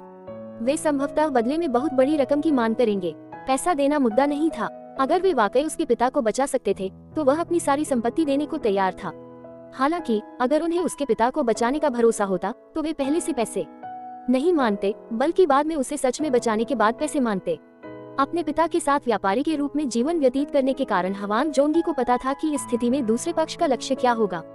मुझे भेजे गए पत्रों का अभी तक जवाब नहीं मिला है। जवाब मिलने के बाद मैं कोई निर्णय लूंगा। ये वाकई निराशाजनक है। वे इस बीमारी का इलाज कैसे कर सकते हैं जब आपके द्वारा आमंत्रित किए गए सभी डॉक्टर और उपचारक विफल हो गए? क्या आपने तांग संप्रदाय के बुजुर्ग द्वारा कही गई एक भी बात नहीं सुनी? हवान जोंगी की आंखें फड़क उठी। यह आदमी ऐसे बोल रहा था जैसे उसने हवान जोंगी और तान म्यान के बीच की बातचीत सुन ली हो। उसे शायद एहसास न हुआ हो, लेकिन क्या इस आदमी ने ये स्वीकार नहीं किया कि वह उनकी बातें चुपके से सुन रहा था। बेशर्म, हवान जोंगी ने गहरी सांस ली। दुर्भाग्य से उसके पास अब इस बात के लिए आत्मविश्वास और ताकत की कमी है कि वह इस मुद्दे पर आगे बढ़े। अगर हवान मुनयाक की हालत और खराब होती है तो यूना व्यापारियों में उसकी भूमिका कम हो जाएगी। फिर दक्षिणी संप्रदाय के साथ संबंध बनाए रखना आवश्यक होगा, जिसका शहर के भीतर बहुत प्रभाव है।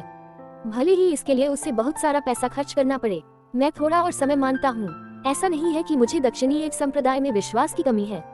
ऐसा इसलिए है क्योंकि एक बेटे के रूप में मैं अपने पिता के लिए कुछ और करने की उम्मीद करता हूँ। अब ज्यादा समय नहीं बचा है। अगर वह मर जाता है तो आपको यह नहीं भूलना चाहिए कि यह युवा स्वामी के व्यर्थ जुनून का नतीजा था। हवान जोंगी ने अपनी मुट्ठी भींच ली। मैं इसे अपने दिमाग में रखूंगा। ये तब की बात है। युवा मास्टर, बाहर से एक जरूरी आवाज आई। क्या चल रहा है? माउंट हुआ से एक आदमी आया है। माउंट हुआ? हाँ, माउंट हुआ से। हवान जोंगी की आंखें कांप उठी। उन्होंने माउंट हुआ को एक पत्र भेजा। हालांकि चून की बर्बादी के कगार पर खड़े एक संप्रदाय से बहुत ज्यादा उम्मीद नहीं की जा सकती थी, इसलिए उन्होंने पत्र काफी देर से भेजा। समय को देखते हुए लगता है कि पत्र उनके पास 1 या 2 दिन पहले ही पहुंचा होगा। फिर भी उन्होंने पहले ही किसी को यहाँ भेज दिया। शायद क्या उन्हें हवान मुनयाक के लक्षणों के बारे में कुछ पता था और उन्होंने पत्र के बजाय किसी व्यक्ति को भेजने का निर्णय लिया। हवान जोंगी को आशा की किरण दिखाई दी और वह अपनी सीट से उठने ही वाला था कि उसने एक ठंडी आवाज सुनी। माउंट हुआ की मोक्सुन की आंखें चौड़ी हो गईं। माउंट हुआ शब्द से उनका चेहरा सख्त हो गया और फिर उन्होंने एक कठोर आवाज निकाली। वे तो बस बर्बाद हो चुके हैं। वे क्या कर सकते हैं? उनकी हिम्मत कैसे हुई यहाँ आने की? हवान जोंगी ने अपने होंठ काटे। वह जानता था कि मोक्सुंग अपने संप्रदाय को ध्यान में रखकर बोल रहा था, लेकिन हवान जोंगी को यह आभास था कि यह व्यक्ति ऐसे बोल रहा था जैसे दक्षिणी किनारा संप्रदाय पहले से ही यूनहा व्यापारियों के नियंत्रण में था। युवा स्वामी, ऐसे लोगों से मिलने की कोई जरूरत नहीं है। माउंट हुआ को क्या पता है जिससे वे इसका इलाज कर सके? हवान जोंगी का चेहरा कठोर हो गया। फिर भी वे मेरी मदद के लिए बुलाए जाने के बाद यहाँ तक आए। क्या आपको लगता है कि मैं उन्हें ठीक से नमस्कार किए बिना ही वापस भेज दूंगा? तुम्हें मेरी बात सुननी होगी। ज्येष्ठ, हवान जोंगी ने उसे रोक दिया। ये यूनहा मर्चेंट्स गिल्ड है। यह मत भूलिए कि ये दक्षिणी एक संप्रदाय नहीं है। अहम कि मोक्सुंग ने अपनी बेचैनी छिपाने की कोशिश की, लेकिन हवान जोंगी ने उसकी अनदेखी की और उठकर जल्दी से दरवाजा खोला और बाहर चला गया। हम कभी नहीं जानते, दुनिया में कोई भी इस बीमारी का नाम तक नहीं बता सकता था, यहाँ तक कि प्रसिद्ध संप्रदायों ने भी उनकी मदद करने से हाथ खड़े कर दिए थे। फिर शायद, बस शायद, जवाब किसी अप्रत्याशित जगह से आए। हवान जोंगी बाहर आया और चारों ओर देखने लगा। माउंट हुआ से आए मेहमान कहाँ हैं? हवान जोंगी के अधीनस्थ ने जवाब देते हुए गहरा सिर झुकाया। प्रवेश पर। क्या आप ये कह रहे हैं कि आपने दूर से आए आगंतुकों को गेट पर ही छोड़ दिया? ये कैसा अपमान है। अंदर की स्थिति चाहे कितनी भी भयानक क्यों न हो, ऐसी अशिष्टता अस्वीकार्य है। हवान जोंगी ने भयंकर गर्जना के साथ चिल्लाया। अधीनस्थ ने माफी नहीं मांगी और केवल गेट की ओर देखता रहा। मैं उसे आने के लिए कहने ही वाला था, लेकिन मैं उस स्थिति को बिल्कुल भी समझ नहीं सका। हटो, मैं स्वयं वहां जाऊंगा। युवा मास्टर। लेकिन हवान जोंगी का चेहरा सख्त हो गया। उसे अपने मातहतों का अजीबोगरीब रवैया पसंद नहीं आया। यूनहा मर्चेंट्स गिल्ड ने अपने मेहमानों को उनकी स्थिति के अनुसार कब से विभाजित करना शुरू कर दिया। यदि उसके पिता होश में होते तो वे इसमें शामिल सभी लोगों को डांटते। जो लोग व्यापार करते हैं उन्हें सभी के साथ समान व्यवहार करना चाहिए। एल्डर हवान का सिद्धांत था कि जो लोग ग्राहकों को उनके नाम और स्थिति के आधार पर विभाजित करते हैं वे व्यापार करने के योग्य नहीं हैं। लोग कह सकते हैं कि माउंट हुआ की शक्ति कमजोर हो गई थी, लेकिन जब वे मदद के लिए आए तो उनसे द्वार पर प्रतीक्षा करने के लिए कहना अशिष्टता थी। मुझे चीजें ठीक करनी होंगी। हवान जोंगी दृढ़तापूर्वक प्रवेश द्वार की ओर बढ़ा। जल्द ही एक छोटा बच्चा जो अपना वजन एक पैर पर रखकर झुका हुआ था प्रवेश द्वार पर उसकी नजर में आया। खैर, यह माउंट हुआ है। शुद्ध सफेद वस्त्र और छाती पर बेर के फूलों का पैटर्न। ये बच्चा निस्संदेह माउंट हुआ से एक शिष्य था। हवान जोंगी ने चुंग म्यान को देखा और बोला, हम असभ्य रहे हैं। युवक ने अपना सिर थोड़ा ऊपर उठाया। नहीं, आप थे। मैं यूनहा मर्चेंट्स गिल्ड का हवान जोंगी हूँ। अपने अधीनस्थों को उचित शिक्षा न देना मेरी लापरवाही थी, इसलिए कृपया मुझे जिम्मेदार ठहराएं। ये ठीक है, मैं यहाँ अच्छे व्यवहार की उम्मीद से नहीं आया था। क्या यह उत्तर थोड़ा पुराना नहीं हो गया? हवान जोंगी ने अपनी अभिव्यक्ति बरकरार रखते हुए कहा। समझने के लिए धन्यवाद, लेकिन आपकी पार्टी के अन्य लोगों का क्या? मैं अकेला आया हूँ। मैं समझ गया। पार्टी माफ करना। हवान जोंगी ने अपना सिर हिलाया। आप क्या कह रहे हैं? मैंने कहा कि मैं अकेला आया हूँ। युवक ने कंधे उचकाए, शरारत से मुस्कुराया और बोला, मेरे पास एल्डर हवान को ठीक करने का एक तरीका है, इसलिए कृपया मुझे मार्गदर्शन करें। ओह, और मैं आपके द्वारा बताए गए विशाल इनाम की जांच करना चाहता हूँ। क्या ये ठीक है? हवान जोंगी की आंखें कांप उठी। ये छोटा सा बदमाश कौन था? ये यूनहा मर्चेंट गिल्ड के हवान जोंगी और चुन मियान के बीच पहली बैठक थी। अध्याय 50। हाँ, कितना महान व्यक्ति आया है। 1। अकेला। हाँ, तो आप अकेले आए? हाँ, मैंने यही कहा था। हाँ, ये समझने में कठिनाई महसूस करते हुए कि क्या हो रहा था, हवान जोंगी ने पूरी स्थिति पर नजर डाली। अपने मन में वही शब्द और वही सवाल दोहराते हुए वह अजीब तरीके से अपने अधीनस्थ से नजरें मिलाता है। क्या उन्होंने अभी ऐसा नहीं कहा? और फिर थोड़ा अजीब सा चेहरा बनाकर सिर हिलाया। ऐसा लगा जैसे बच्चा अकेला ही आया था। हवान जोंगी ने अपना सिर घुमाया और अपने सामने खड़े बच्चे की ओर देखा। उसके मन में तरह तरह के विचार दौड़ रहे थे। क्या माउंट हुआ यूनहा व्यापारियों को देख रहा था, या फिर इस बच्चे को भेजने का कोई कारण था? अगर नहीं तो हाँ, उसी समय पीछे से जोरदार हंसी की आवाज सुनाई दी। कितना हास्यास्पद है। युवा स्वामी, क्या मैंने आपको नहीं बताया? माउंट हुआ से मिलने की कोई जरूरत नहीं है। कि मोक सुन। वह हवान जोंगी के पीछे पीछे मुख्य द्वार तक आ गया था और अपनी हंसी को दबाने की कोशिश करते हुए बोलना जारी रखा। मदद के लिए एक छोटे लड़के को भेजकर वे क्या सोच रहे थे? उन्हें कुछ भी पता नहीं था, लेकिन वे इस अवसर का लाभ उठाना चाहते थे। वे व्यक्तिगत रूप से आने में बहुत शर्मिंदा थे, इसलिए उन्होंने एक बच्चे को भेज दिया। ऐसी छोटी मोटी चालें। हवान जोंगी का चेहरा कठोर हो गया। ये तो स्पष्ट था कि मोक्सुन को माउंट हुआ नापसंद था, लेकिन अब हवान जोंगी भी यही सोचने लगा था। क्या माउंट हुआ के एल्डर ह्यून जोंग ऐसा व्यक्ति है जो ऐसा काम करेंगे? ह्यून जोंग, जिसे वह जानता था, मुसीबत में होने के बावजूद हमेशा सज्जन व्यक्ति था। उस आदमी के लिए अकेले बच्चे को भेजना असंभव था, लेकिन क्या ये कोई नई वास्तविकता थी? नौजवान, क्या तुम सचमुच यहाँ अकेले आए हो? हाँ, क्या आपका मतलब यह है कि माउंट हुआ ने आपको, एक युवा ताओवादी को, अकेले भेजा है?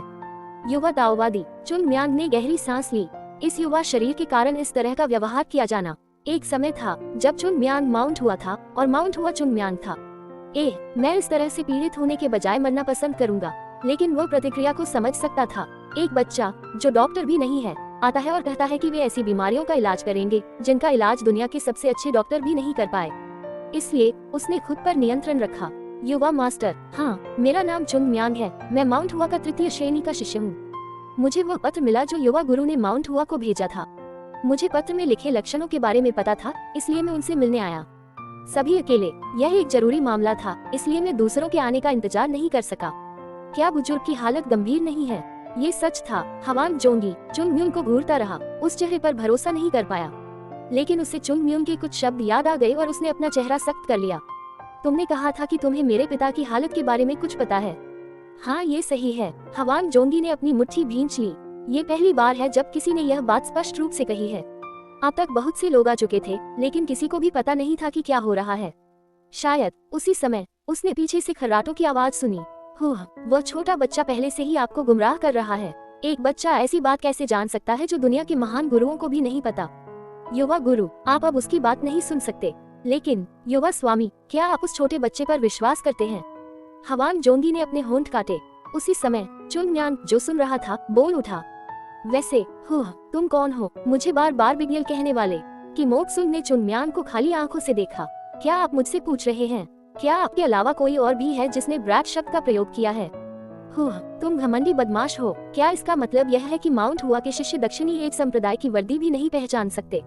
मुझे पता है कि माउंट हुआ बहुत अच्छा नहीं कर रहा है, लेकिन मैंने नहीं सोचा था कि वे ऐसे मूर्ख शिष्यों को अपनाएंगे। दक्षिणी किनारा संप्रदाय। चुन म्यांग ने बस अपने कंधे उचका दिए। खैर, आप ऐसे बोल रहे थे जैसे कि आप जानते हो कि आप किस बारे में बात कर रहे हैं, इसलिए मुझे लगा कि आप एक चिकित्सक हैं। तो क्या आपके पास एल्डर हवान की बीमारी का इलाज है? एल्डर हवान बीमार पड़ गए हैं क्योंकि उन्होंने ताओ के खिलाफ कदम उठाया था।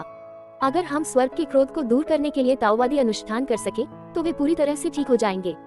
चुन म्यांग इस पर मुस्कुराया। ओह, ये सच हो सकता है। हवान जोंगी का चेहरा ये देखकर विकृत हो गया, लेकिन चुन म्यून के मुंह से निकले शब्द हवान जोंगी की उम्मीदों से बिल्कुल अलग थे। तो फिर हमें जल्दी से वुडान संप्रदाय या कुनलुन संप्रदाय को बुलाना होगा। क्या यह अनुष्ठान ही नहीं है जिसमें वे विशेषज्ञ हैं? कि मोक्सुन ने थोड़ा घबराए हुए चेहरे के साथ बोलते हुए अपनी भौहें सिकुड़ी। इतनी दूर जाने की कोई जरूरत नहीं है। क्या दक्षिणी किनारा संप्रदाय यही नहीं है? हर कोई जानता है कि दक्षिणी किनारे और माउंट हुआ संप्रदाय दोनों अनुष्ठानों में अच्छे नहीं हैं। यदि आप कोई अनुष्ठान करने जा रहे हैं तो किसी उचित विशेषज्ञ को बुलाना बेहतर होगा। अगर मैं होता तो मैं वुडान संप्रदाय को प्राथमिकता देता। हवान जोंगी का चेहरा काला पड़ गया। ये बच्चा कौन है? फिर बच्चे ने फुसफुसाकर हवान जोंगी से कहा, वुडान संप्रदाय भरोसे को महत्व देता है, इसलिए थोड़ा दान करें और वे तुरंत आपके पास आएंगे। अगर आप कुछ करना चाहते हैं तो सबसे अच्छी गुणवत्ता का लक्ष्य रखें। अच्छी जगह से, ऐसी जगह जो किफायती भी हो।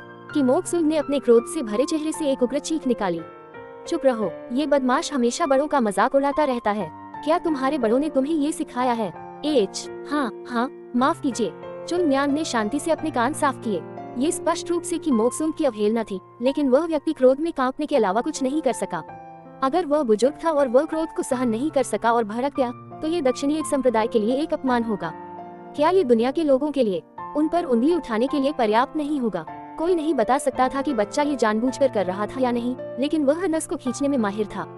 युवा स्वामी, इस बदमाश को अभी बाहर निकालो। हवान जोंगी ने ये शब्द सुनकर आह भरी। एल्डर, ये यूनहा मर्चेंट गिल्ड है, दक्षिणी एज संप्रदाय नहीं। ये तय करना मेरे ऊपर है कि मैं अपने मेहमानों के साथ कैसा व्यवहार करूंगा। क्या आप इस बच्चे की हरकतें देखने के बाद भी ऐसा ही कह रहे हैं? हवान जोंगी ने कि मोक्सुन को नजरअंदाज कर दिया और चुन म्यांग की ओर देखा। मैं उस पर विश्वास करना चाहता हूँ। अगर वह उन्हें धोखा देने के लिए यहाँ आया होता तो बच्चा इतना गर्व से पेश नहीं आता। लेकिन थोड़ा संदेह था। युवा ताओवादी, हाँ, मैं यह इसलिए नहीं कह रहा हूँ कि मुझे आप पर विश्वास नहीं है। ये ठीक है, आप किसी पर एकदम से विश्वास नहीं कर सकते। समझने के लिए धन्यवाद। क्या मैं कुछ प्रश्न पूछ सकता हूँ? हवान जोंगी ने तुरंत पूछा। चुन म्यांग को भी लगा कि दूसरे आदमी का संदिग्ध होना समझ में आता है।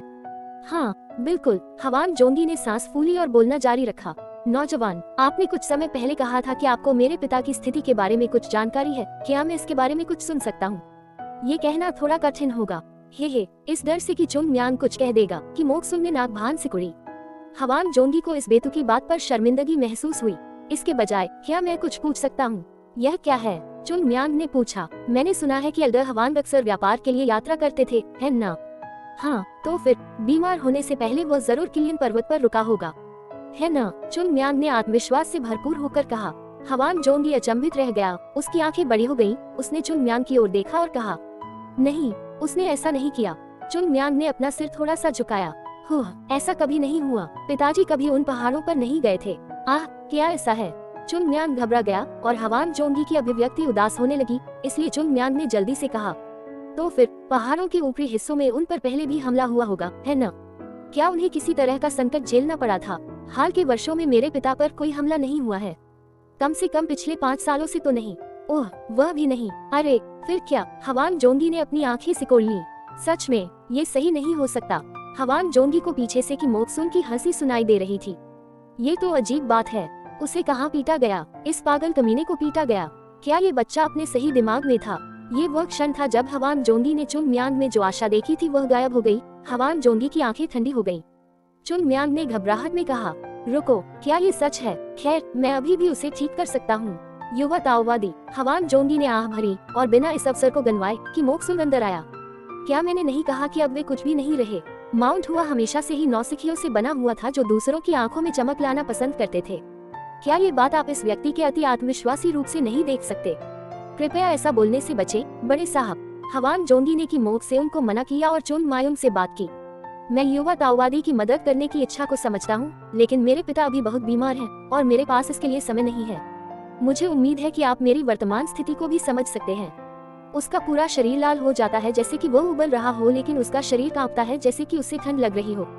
जब आप अपनी उंगली या हाथ से उसकी त्वचा को दबाते हैं तो दबा हुआ हिस्सा सफेद हो जाता है और फिर जल्दी से लाल हो जाता है जब तक वह बेहोश नहीं हो गया। उसने ठंड के बारे में शिकायत की जैसे कि वह बेकाबू ठंड के कारण जमी हुई गुफा में था। इसके अलावा काले धब्बे केवल ग्लेबेला ही नहीं है, बल्कि गर्दन के पीछे और सिर के मुकुट पर भी हैं। क्या मुझे और कुछ कहना चाहिए? चुन म्यांग मुस्कुराया। हाँ, तुम्हें कैसे पता चला? हवान जोंगी की आंखें चौड़ी हो गईं। चुन म्यांग का चेहरा और रूप इतना आत्मविश्वासी था कि अब वह उस पर शक नहीं कर सकता था। आहा, मैं बहुत दूर से आया हूँ, मुझे थोड़ी प्यास लगी है। किस बात का इंतजार कर रहे हो? अभी पानी लाओ। नहीं, ठंडा पानी लाओ अभी। अधीनस्थ ने कोई जवाब नहीं दिया और पूरी ताकत से अंदर भाग गया। हवान जोंगी की नजर और रवैया चुन म्यांग की ओर बदल गया था। हम यहाँ ऐसा नहीं कर सकते, कृपया अंदर आइए। हाँ, कितना बढ़िया इंसान आया है, कृपया जल्दी करो। चुन म्यांग ने अपनी छाती फुला ली और हवान जोंगी के पीछे अंदर चला गया। कि मोक्सुन, जो बगल से देख रहा था, ने तुरंत चिल्लाकर कहा, युवा गुरु, ये उन लोगों के विशिष्ट लक्षण हैं जो हानिकारक QE से पीड़ित हैं। ये जानने से कुछ भी नहीं बदलता है। हवान जोंगी ने अपनी आंखें सिकोड़ ली। क्या आप ये कह रहे हैं कि जो लोग हानिकारक QE प्रवाह से प्रभावित हुए हैं, उनके सिर और गर्दन के पिछले हिस्से पर काली QE जमा हो जाती है? ये यूनहा मर्चेंट गिल्ड का मामला है। हम आवश्यकता से अधिक हस्तक्षेप बर्दाश्त नहीं करेंगे। यदि आप एक बार और हस्तक्षेप करते हैं तो मुझे व्यक्तिगत रूप से इसे दक्षिणी संप्रदाय तक ले जाना होगा। ओम की मोक्सुन ने आह भरी और एक कदम पीछे हट गया। उसकी नजर बच्चे पर पड़ी। चुंगम्यान के गाल फूले हुए थे। वह स्पष्ट रूप से अपनी हंसी को रोकने की कोशिश कर रहा था। यह तुम बदमाश। की मोक्सुन को अपने पूरे शरीर में गर्मी महसूस हुई। वह बच्चे को फाड़ देना चाहता था, लेकिन वह क्या कर सकता था। जैसा कि हवांग जोंगी ने कहा, ये दक्षिणी एक संप्रदाय नहीं था, बल्कि यूनहा गिल्ड था। चाहे वह कितना भी बड़ा क्यों न हो, वह यहाँ अहंकार से पेश नहीं आ सकता था। तुम बदमाश हो। अगर तुम एल्डर हवांग के साथ ठीक से पेश नहीं आओगे तो मैं तुम्हें खुद मार डालूंगा। वह केवल चुंगम्यान को धक्का देकर गुस्से में वहाँ से चला गया। थोड़ी देर बाद हवांग जोंगी कड़वी मुस्कान के साथ बोला, मुझे खेद है युवा ताओवादी। अजीब बात है कि जब भी माउंट हुआ आता है, दक्षिणी एक संप्रदाय सारी समझ खो देता है। ये ठीक है। कृपया समझो, इसका दोष किसको दिया जाए। शुरू से ही ये सब मेरे पाप थे। चुंगम्यान ने कंधे उचकाए। शायद मुझे उन्हें इतना नहीं पीटना चाहिए था। इस क्षण 100 साल पहले के अपराधी को 100 साल बाद पीड़ितों के प्रति सहानुभूति थी।